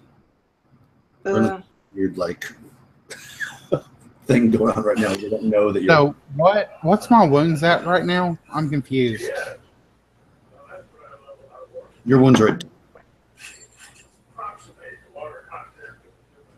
Oh, 5 rounds per level, so 10 rounds are sleep for. And you're down for 10. All right. You're at 2, Crystal. Sorry. I'm at 2 wounds. 2 HP, I think you said, right? Oh, okay. So I have 5 wounds. No, you don't. You don't have. Oh, you have that shit character sheet. Yeah, I get it. Okay. Yeah, your damage is well. You are on 5 HP, right? She's on 2. 2. Okay. So I have 5 wounds. 2. Yeah. I don't know what the wounds means. 5 wounds or 5 Yeah, HP? that's bullshit. Yeah, like the wounds go up. Like you go up to your hit points. So like if I have 5 damage. Oh. Okay. Yeah. Well, I don't know A wound is a damage. Yeah. True. So I have 5 wounds right now. What is your total? Right. My total HP is 7. That's right. Then you have 5 wounds. Okay. Oh, that's interesting. Actually, I've seen people do it that way before. That's an interesting way to do it. Okay, cool. I do that for monsters, actually. I count up instead of going the other way. It's your turn, though. What do you guys want to do? You've each got 4. Yeah, I would attack those on Eva again, and I actually have 2 attacks now because I have 3 attacks in 2 rounds, and I forgot that. Damn it. Specialized. Yeah. No hits. Oh, natural 20. 4 damage. Nice. Okay, that kills one. Now, the one that you missed, roll a 2-hit again. Okay. No. What'd you get, though? 4. Oh, yeah, good, no. Okay, cool. How about you, Ricard? What would you like to do? You got 4 mosquitoes on you. Yeah, I want to try to hit one again. Well, the ones that are on you aren't doing anything, but you can kill them if you want automatically because they're asleep. Oh, yeah, or you right. can do what Erla's doing, which is attack the ones on Ava who is on the ground. Yeah, that's a good idea. I'll do that. Okay. We can worry about the sleeping ones after if we survive. I mean, it's a little weird to like fight with mosquitoes on you, but it does seem it's like it's keeping the rest of them away. So. Yeah, if it's not gonna be to my detriment, whatever. It doesn't matter. Yeah, it doesn't matter. Okay, you missed. Oh yeah. Okay, roll again. Okay. To attack. Yep. A 3. Okay, nope. Good. Nice. Okay, initiative again. 2 3s. All right, initiative. Let's see. 5. 9. Okay, so they're going first again. So let's see. This is going to be like an interesting thing here. So 3. What you do? Okay, so go ahead and roll a d6. I'm just going to do it. We don't have to worry about the actual thing. So roll a d6 for me, Crystal.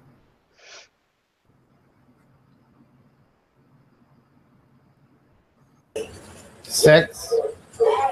So that was. Oh, another. These things are really darn at you. Go ahead and roll another d6. Let's see what broken bone is. 4. Left leg. So now both your legs are broken. Great. Oh my god. Terrible. Okay. And then next one. Okay, roll d6. 1. Okay. That's good. And then one more time. D6. 2. 2.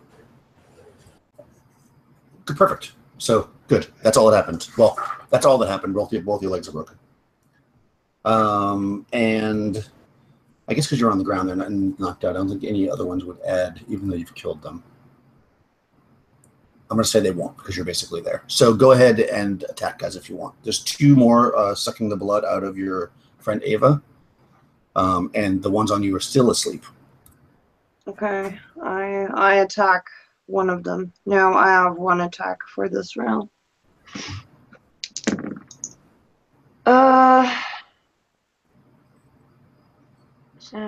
No. I don't need to. Roll again then. 14. What did you say was his AC? 7? In this case, 10. 10. Yeah, then I make it. Okay, so roll damage. 6. Okay, so you roll a d6, Ava. Oh, You shit. Mistake. I have to roll a d6? Yeah, she just stabbed you. Okay. God. 1. 1, no, that's good. Said gimp arm. Oh, man. You know, it's funny that actually, so you rolled a 1, right? And you had how much damage? 6? So that's still only a 5. So basically, nothing really happens. You stab her, but basically nothing. No idea how much damage I have right now. You have 2. You haven't taken any damage. I'll let you know. You're in a really weird spot right now. Because anything that would kill you, you don't take damage. You roll in chart. So everything's been killing you. Unless somebody does 1 point damage to you, it's not going to matter. Okay, so now it's Ricard's turn. Don't want to keep track of it. There's a lot of weird math going on.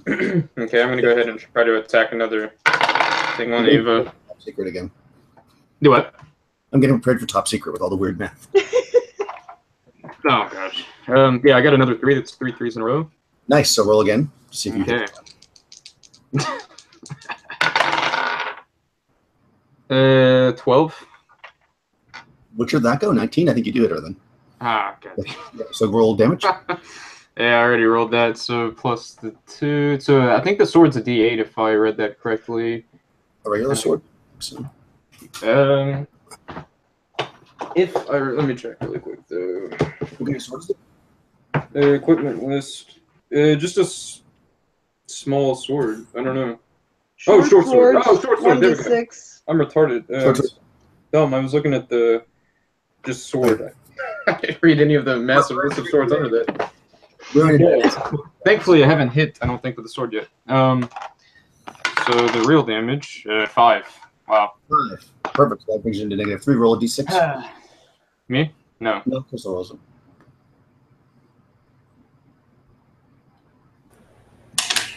5. So that's 8. Crushed bone. Okay, now they're really messing. Oh my god. My friend did it. So go ahead and roll a d6. Huge bony crushed. Ava, forgive me. 2.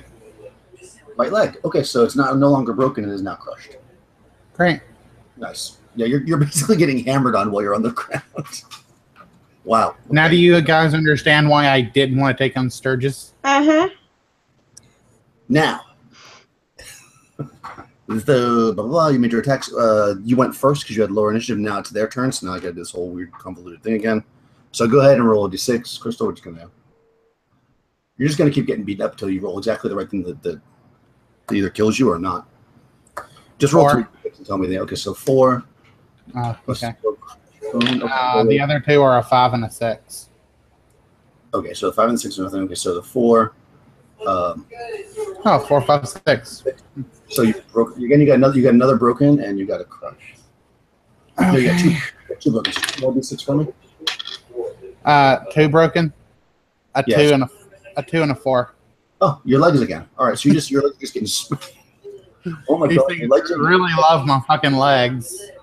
Oh my god! I'm like paralyzed for life at this point. Yeah, we're gonna have to because you've got multiple fractures, and it's just gonna be a long time before you can walk. Because actually, each leg is broken twice. I should keep track of that. And one's crushed. You're the new female Raceland. Right. Well, you could be like Professor X at this point. Oh god. Okay, so that's them. Now initiative again. This is becoming very weird and convoluted. They got you. Let's see, D10. That's not a D10. That's a D10. A 1. Nice. Oh, go first. Excellent. There's 2 more sucking your friend. Yeah, I'll go ahead and try to try not to crush bones. God damn it. 7. No, 7's not gonna hit. Death roll again. Yep. Okay. If you miss, you gotta roll again to see if you hit your friend. Okay, cool. 15. That definitely hits. Okay. Oh my 5. god. 5 damage again. 5. Yes. Oh, shit. Roll a d6, Crystal. I'm so sorry. Oh man. 1. 1. Okay, that's not bad. All right, so that's only a 6, so knock this. So that does nothing additional. That's it. Nice. All right. How about the javelin? Yeah, 2 attacks this time. No. 7. Yeah, 1 hit To for like make an attack or something. 2 damage. 2 damage. Okay, it doesn't kill. Now hold on. What about the one that missed? Roll to see if it hits her. Mm-hmm. Yeah. 3 damage. You roll a d6, Crystal. Am I not allowed to make an attack or something? 3. You're unconscious. Okay. Great. That's so. I thought I had 2 HP. I'm gonna see. That's confusing the heck out of me. You're unconscious. You're knocked out for 2 to 6 rounds, which I already rolled, which is 10 rounds. Yeah. Just because you have 2 hit points doesn't mean that you're not unconscious. So, okay, that basically is a nothing. So don't worry about it. This is like the most weird like combination of things that could have possibly happened to put you in this position. You guys went first. Now it's their turn. Go ahead and roll 2d6, Crystal. Might as well get out of the way. 2 or 3. 2. A 6 and a 1. Okay, so that 6 is a crush. Okay, so 1 bone. 1. Finally, a different bone. Right arm. Oh, great. Yeah. That's what I was hoping for. I was hoping it wouldn't be my leg. So now you got a crushed right arm. Actually, I shouldn't be sarcastic about that. I was hoping that it wouldn't break my leg. Go ahead and okay. So you lose. You're going to lose 1 point of strength permanently. Awesome. I mean, I only had a 7 strength, so whatever. No, I had a 5 strength, so. Nice. Yep. Now you're not very strong at all. I mean, you would have been dead 100 times over, so you know, at least you're going to walk away, probably. Yeah, I mean, yeah, but it's even worth it at this point. You're really getting beat up. Like I said, this is probably the most completely convoluted concept with this happening right now. You probably should be dead. I'm going to have to make some weird rule on this to overcome the chart thing. Okay, initiative. 6. Okay, let's see. 6. Simultaneous. Excellent. I don't want to deal with that. Let's just roll again. 10. So yeah, that's good. Nice. All right, let's see.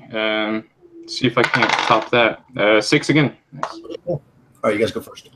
Cool. I'll make another attack. Or, yeah, I'll go next. Yeah, never mind.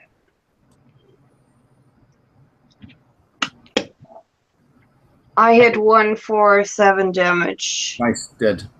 Good. Oh shit. Did you hit Rickard? Let me see. No. Okay, so roll to see if you hit your companion down there. Oh, god damn it. She's got 3 more. I'm gonna maim my companion. No, thankfully, I got a 1. Okay, good. All right, so she's up. So just as you swing down and miss that one, you suddenly feel some twitching on your bodies as the time has passed now where the... Oh, hold on a second. You're 2nd level, right? Crystal, right? Okay, so they're still asleep because it's 5 rounds per... Okay. There's still 5 more rounds. I just realized we're on 2nd level. Okay. Good. They do not wake up and attack you. There's only 1 on your friend on the ground. It brings you to 0. Go ahead and roll a d6. Is probably the last time you're going to do it. Crystal, roll a d6. 4. 4. Yeah, you're fine. Nothing. Okay. Oh. So you are going to wake up in 2 more rounds. Initiative again. Okay. 10 again. Got a 5. Yeah. There's 1 more on her.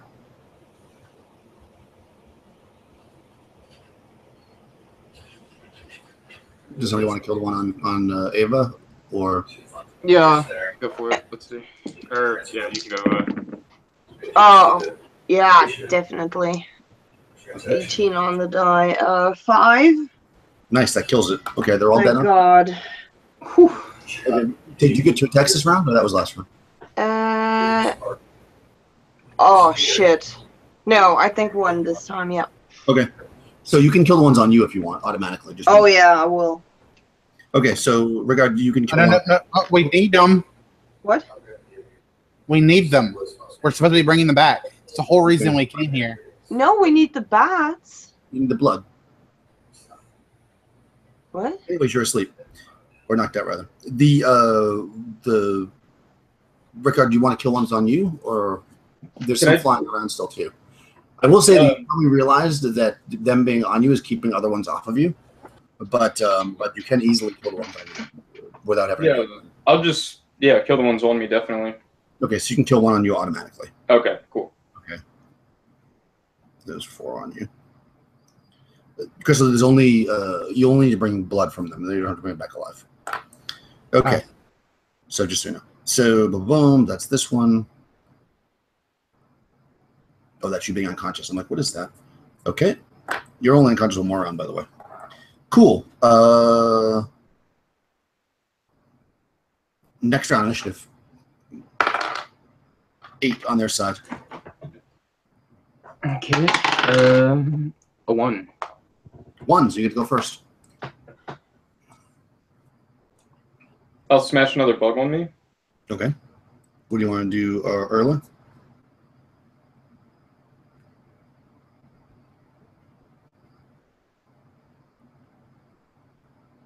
Erla? I'm muted. Mine are gone, right? You have 4 on you. You can sleep. Okay. You've been killing the ones on Ava, not on you. But didn't I? Okay. Nope. Yeah. Yeah, then I take care of those on me. You want to kill 2 of the ones on you because you have 2 attacks, right? Yeah, but didn't you say they don't attack the others because they see? I could say that. Oh, damn it. And there are more flying around.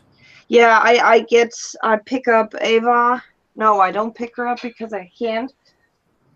I shout to Ricard, we have to get out of here and take them with us. Okay, let's, yeah, follow me. Do you pick up Ava? Yeah, I was gonna say I'll rush forward and I'll, put my bow on over my shoulder or whatever, put my sword up and pick up Ava. Yeah. Assuming I can. I don't know how much she weighs. I doubt it's a ton. Yeah, you can definitely. I think you'll have trouble climbing up with her. You'll need to somehow figure something out. But yeah, you can certainly drag her out of the actual pit that you're in. Yeah, that's good. Yeah, so you grab her and drag her back. And when we're out of sight of the other bloodsuckers, I want to knock those on me out. Or are they coming after us? Oh yeah, they're gonna come after you. They're Sturges, of course they're going to come after you. Yeah. So you actually are dragging her back towards the hole. What are you going to do, Erla? Do you want to? Yeah, they are 9 more that are flying around. If you want to try to attack them before they come down at you, they're heading toward you at this point. No. Okay. So what do you want to do? You're running. Yeah. Yeah. Let's GTFO. Okay. Yeah. You move into the. Since you're not attacking, you can probably, but of course you're very wounded, Erla. I'll say that you can make your climb check this round with your 1 arm. Oh, climb check. Okay. It should be like a 1 arm. Yeah, I'll make it. There was a 20 something. Yeah. All right. Yeah. So you're able to climb up with the you literally have 4 of these things stuck to you. Mm-hmm. With 1 arm and a broken leg, and somehow climbed up no problem. Yeah, that's great. Which is pretty awesome. No, I'm not. Hey, listen, you have an elephant. Okay, so you're at the top, but you're still at the bottom. And are they now gone, the others? Or are they still coming? They're flying out towards you. They're Sturges. They're not going to give up. I don't know that monster. God damn it. It's a terrible monster. Okay, I'll put it like this. I once had a group of Sturges kill 4 level 4 adventurers. Yeah. They don't give up. Yeah, they're kind of coming at you. Yeah, okay. In that case, I have to attack them. Well, you're at the top now, so that was your turn. What do you? So now it's actually their turn now. They're not attacking you because you have some stuck to you.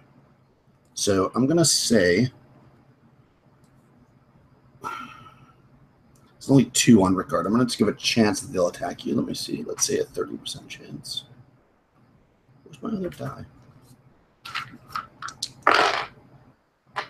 No, they don't bother you either. So actually, you're able to drag her to the thing, and they're still not bothering you because the ones that you killed on her, I'll say, are still stuck to her. So maybe they're not bothering you guys yet. So you can definitely try to climb up this round. That you hear them kind of swooping near the doorway, but they don't actually attack you yet. Okay. So I guess they're not going to attack, so you can move if you want. If you want to try to climb up, how exactly are you going to? Oh, and actually, at this moment, because that's that round, Ava wakes up. Oh, thank God. Awesome. So yeah, you open your eyes and you can't even feel you feel them, but the screen is so intense. Okay, I'm gonna look down into the cave and with all of the consciousness that I have to think about it, cast sleep into that cave. Oh, on the 9 that are in there. Okay, sure, go for it. So roll 2d4. So you knock out.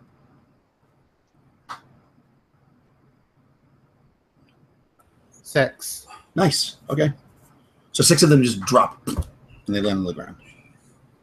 And 3 are still kind of circling around, but they're not coming out. What do you want to do to get her out, or what are you going to do? You're at the top, right? Erla, with 4 of these things stuck to you, and in the bottom, pulling Ava is Ricard with 2 stuck to him. Yeah. So you're 15 feet down into a pit. Where are we? Sorry, I thought I had my climb check already. You did. You're up. Okay. They are at the bottom of the pit. Okay. We need a rope. Yeah, you're at the top. You can aid Use them. a rope. I don't have a rope. And shit, I was gonna say, tie it to your elephant and just pull us up really fast. Get a branch. You know what I mean? Yeah, I get a branch. Your elephant can use its trunk with the branch. Yeah, that's good. Yeah, I direct the elephant. I got like that. Yeah. An elephant is quite strong. Yep. Okay, I'll make sure Ava's nice and attached, whatever, holding on tight, and I'll shout up for you to pull her up. Pull. Wow. Okay. So an elephant can lift 4.5% of its own weight using its trunk. So I'll say it could easily. Wow. Yeah. And that should suffice. So you grab on, since both of you have your arms. I'll say that if the elephant drops its trunk in there with a stick or something, or even a javelin, you guys grab onto it, it can pull you right up. Awesome. So Yeah. The elephant pulls you up, which is pretty epic. And you're at the top now. The other 3 surges don't seem to be following you. You just have the ones that are stuck on your body right now. On Ava, there are, let me see how many of these 4 didn't fall off. There's still 2 on you they're dead, but they're you have the bodies still. And there's 4 on Erla and 2 on Ricard. So you have a total of 6 of them. If any of those are alive, I have a large pouch. I would like to take the ones that are alive and put them in this pouch and keep them alive. Yeah, there's 6 of them that are alive. So, okay. All right. I would like at least, if I can, I'd just like all 6 of those alive, put them in this pouch, and tie the pouch up. Well, you can put 6 in the pouch. Like a small sack you have? I have a large pouch or whatever. I don't know if I could hold 6 of them in there, but as many as I can put in this. Huh? Do you have a pouch or a sack? A pouch is something small you put on your belt. A sack? A sack. I'm sorry. A sack. Yeah, a large sack. Yeah, you could probably fit 6 in there. All right, you start pulling them off. It's going to take you around a piece to pull them off. So you pull off. Which ones are you pulling off first? Whichever ones are alive on the elephant driver. Okay. Cool. So you get 2 of them off of her into the sack before they all start to wake up. So there's 2 still currently on Erla and 2 on Ricard when they wake up. I would like to kill the ones on me. Okay, so you're going to kill them during the meantime, then yes. Then yours are dead. Runs. And you're going to kill the one she doesn't take off? Okay, so you kill them then. So you didn't wait for her to save them. Cool. They're dead. But I managed to save 2.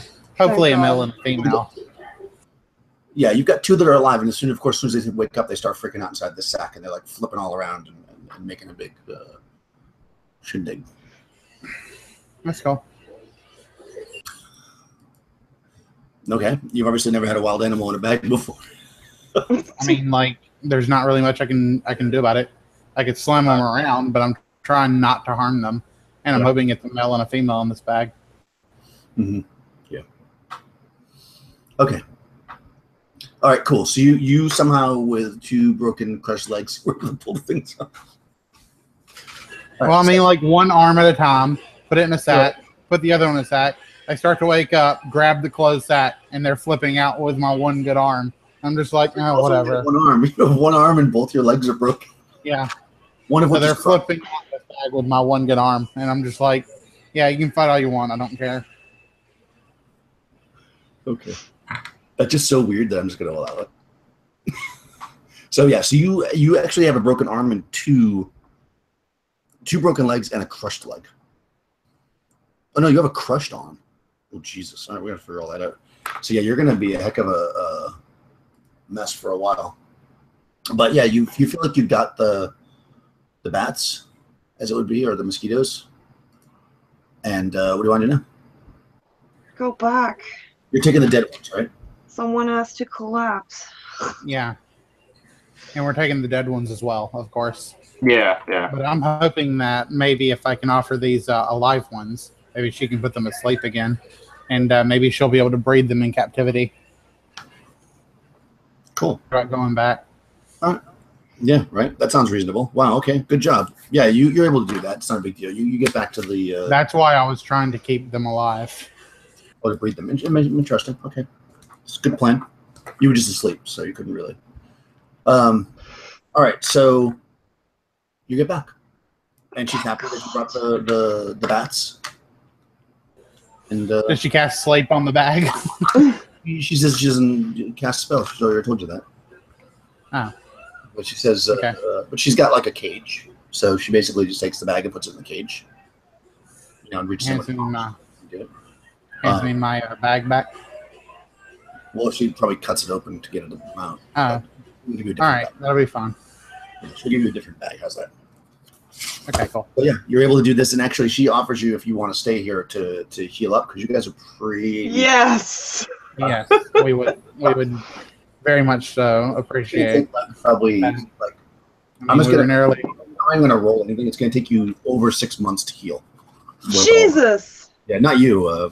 What's her face? Ava. I mean, she's got. Yeah. It's going to take you like at least 6 months, and you're probably never going to be exactly the same. Not with that many breaks. Like your movement is we'll figure all that out. Yeah, you know, if she'll allow me, I'll just stay here and become her apprentice and roll up a new character. Yeah, that might not be a bad idea. Because yeah, you're pretty hacked to pieces. So yeah, she can take care of you here, and you guys find out later that she like turned you into a centaur or something. But yeah, so there you go. You did it. Good job, guys. Completely into the module at all. Yeah, that was really cool. Bot surges because that's the thing that I had to top my pile. Man, I thought you were going to have them with the sleep spell. If you hadn't like gone down, you would have got most of them in 2 sleep spells. Like that was a smart move, but it just didn't. Didn't pan out. Yeah, because that would have taken out 90% of them, and you would have got them really quickly. No, like okay, so you said bats, and I was like, okay, bats. That's not like giant bats. That's okay. And then like when we got to it, they're drained of blood. Okay, vampire bats. Yeah, makes sense. They only have 1 hole in them though. Holy shit! No. I know what this is. Yeah, but the character didn't know what that was though. So I mean, you know, you got to also consider that you're a 2nd level magic. Yeah, I know. That's why. That's why I still went down into the cave and everything because I knew my character wouldn't know. But way to do it. All right. Anyways, I'm going to stop the broadcast. Thanks, guys.